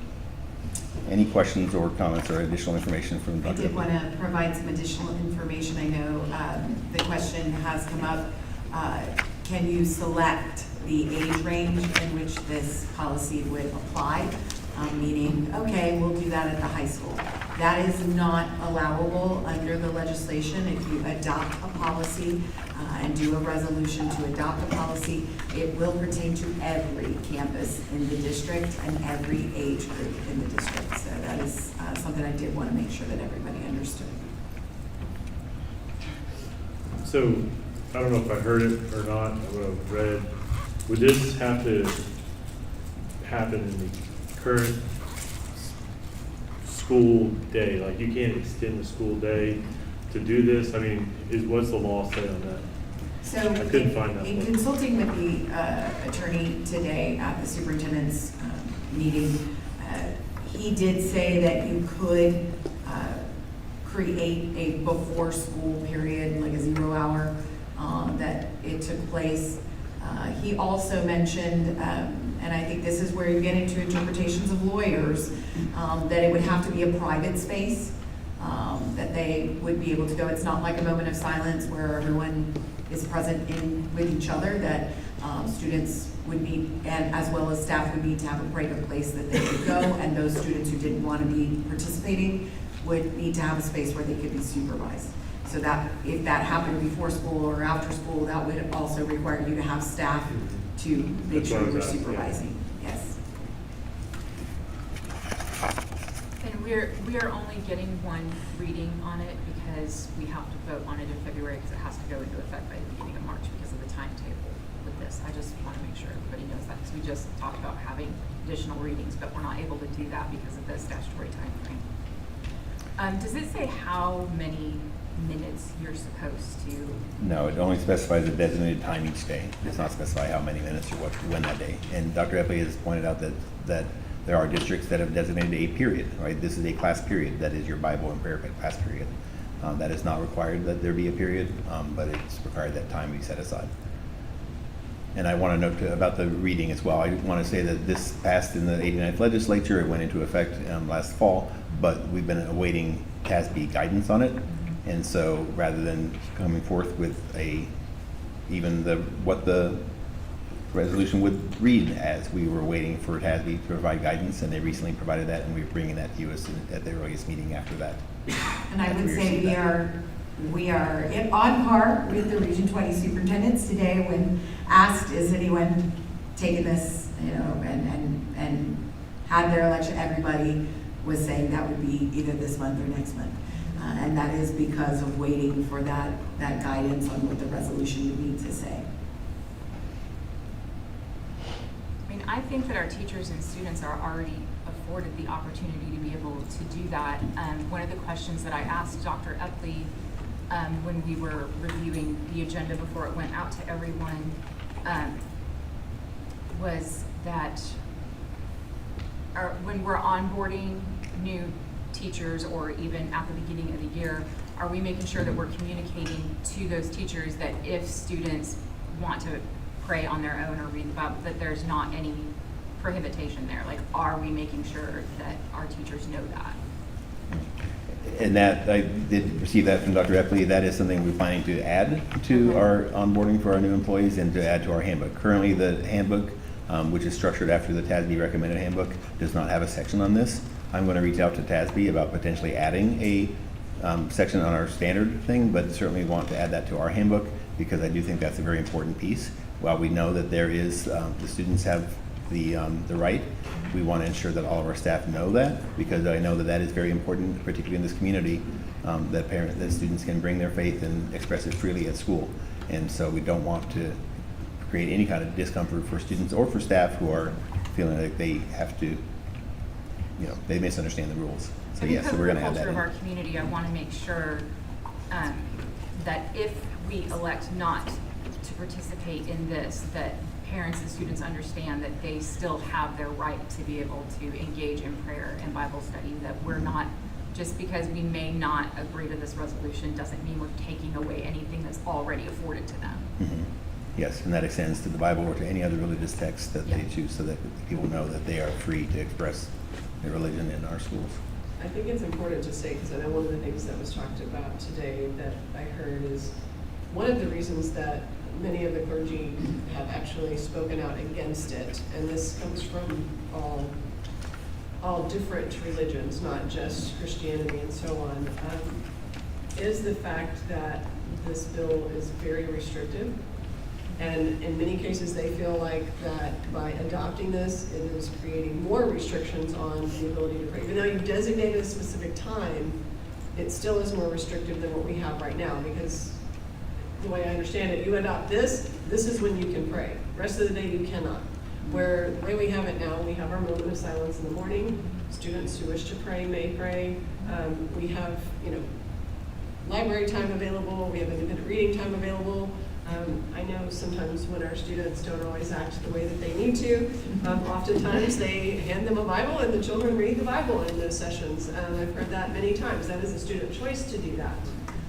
But it is not restricted by this. And so I think that's a key important piece. I know some of the superintendents went as far as to go to every pastor or faith leader in their community and have them sign that they didn't want to. But as far as the state, that's kind of been the rhetoric, is that we want to be the least restrictive on what we can provide our students. And it sounds good that we're setting aside this time, but we already do set aside the time and all day long. And so I think it's important for the community to understand that as we go into a vote for that we're not saying we don't want our children to be able to do that, but we also don't want to restrict it down so hard that now we've limited it to only the 2 minutes, 3 minutes, 5 minutes, 10 minutes, whatever it is that we set aside. I think it is also important to note that those faith leaders also express concern about the Constitution. And we know that this has been something that was expressed about the litigation of 10 Commandments. And we do anticipate that this will also face litigation in the Fifth Circuit. Again, I think there's a lot to consider here. And certainly we want to highlight that the current policies that this district and the board have approved allow for all staff and all students to pray at any time. So making that clear, and we will continue to see how this develops, regardless of what policy if the board does decide to adopt or to choose to not adopt a policy and keep our current policies. Well, and I just want to be bold and say that I can't possibly be the only parent who would prefer that religious instruction stayed in my home or where we decide to worship as a family. Teachers, instructors, whoever would have to be, put on site to oversee this, they don't need one more thing. And they definitely don't need to deal with having to instruct a student in a faith that they may not practice themselves. So aside from the constitutionality of it, which I assume would end up failing, I just don't think that it's good for students or families. That's not fair to put families or teachers in that situation. So the issue that would be on the voting item next month would be simply whether to adopt the resolution regarding Senate Bill 11, which would state the Navarro ISD shall adopt a policy requiring every campus of Navarro ISD to provide a period of prayer and reading of the Bible or other religious text as provided by Education Code 25.0823.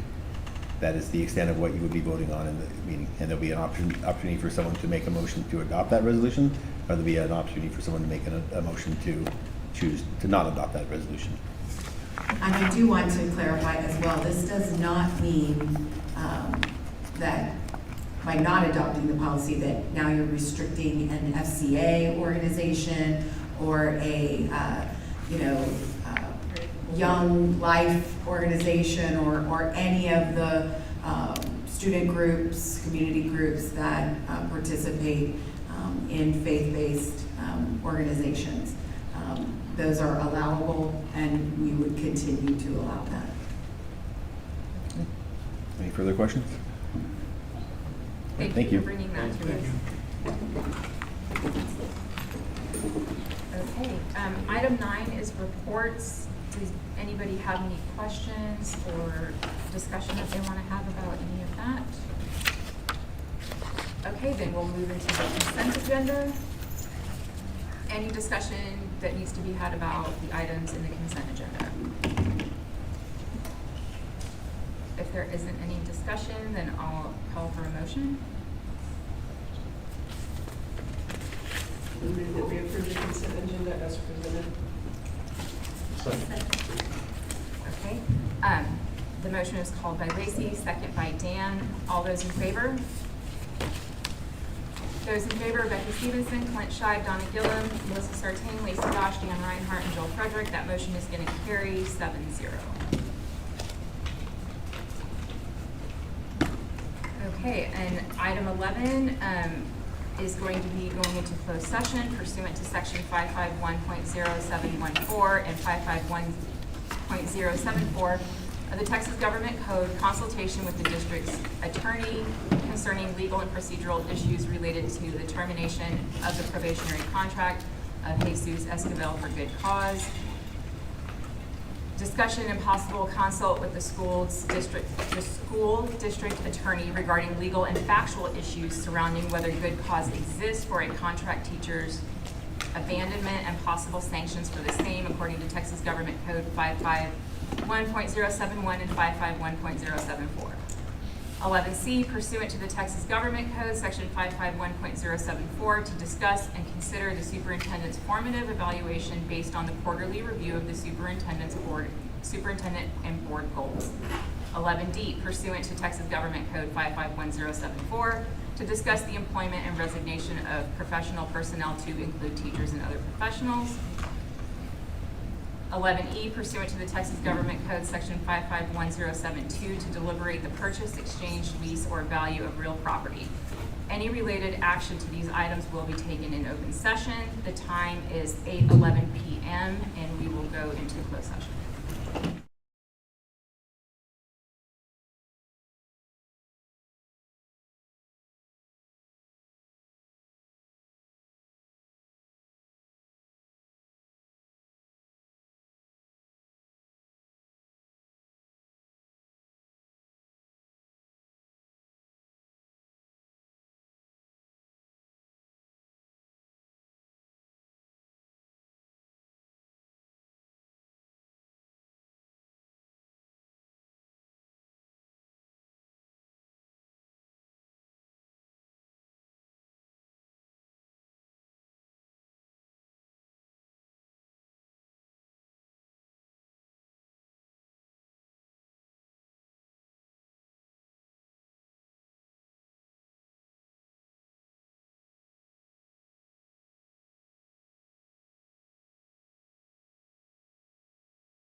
Okay, we are reconvening in open session at 10:04. Do I hear any motions? Do you want me to use the mic or not? Or yell? Based on Mr. Escobar being provided notice of this board's action on December 15th, 2025, in proposing the termination of his contract, and due to his failure to request a hearing as required by the Texas Education Code, I move to terminate the probationary contract of Jesus Escobar effective today, based on good cause for his failure to report to work without leave and other good causes, reasons as determined by the Board of Trustees, and further move to authorize the superintendent to deliver written notice to Mr. Escobar of this board action as required by law. Second. Okay, the motion is made by Clint and second by Dan. All those in favor? In favor of that vote is Becky Stevenson, Clint Scheib, Donna Gillum, Melissa Sartain, Lacey Gosh, Dan Reinhardt, and Joel Frederick. The motion is going to carry 7-0. Do I hear any other motions? I move that the board approve the superintendent's recommendation to find that no good cause exists for the mid-contract abandoning of contract by Jesus Esquivel, and direct the superintendent to file a complaint with the SBEC requesting sanctions as discussed in closed session. Second. The motion was made by Joel and seconded by Donna. All those in favor? All those in favor are Becky Stevenson, Clint Scheib, Donna Gillum, Melissa Sarkeem, Lacey Gosh, Dan Reinhardt, and Joel Frederick. That motion is going to carry 7-0. Okay, and one of the agenda items that we had this evening was to discuss and consider the superintendent's formative evaluation based on the quarterly review of the superintendent and board goals. This is something that we do twice a year in January and June. And I want to thank all of our board members for their diligence in doing the evaluation. This is the first time we've used this instrument. There was a lot of work put into this instrument. There was a lot of work put into the evaluation. So I want to thank each of you for the due diligence on that. And then as a board, we want to thank Dr. Epley for the amazing job that she's doing leading our district. We are all working towards the same goal, which is to give our kids the best chance at success. And as long as the kids are in the front of everything that we're doing, we are pointing in the right direction. So thank you, Dr. Epley, and thank you, board. Thank you.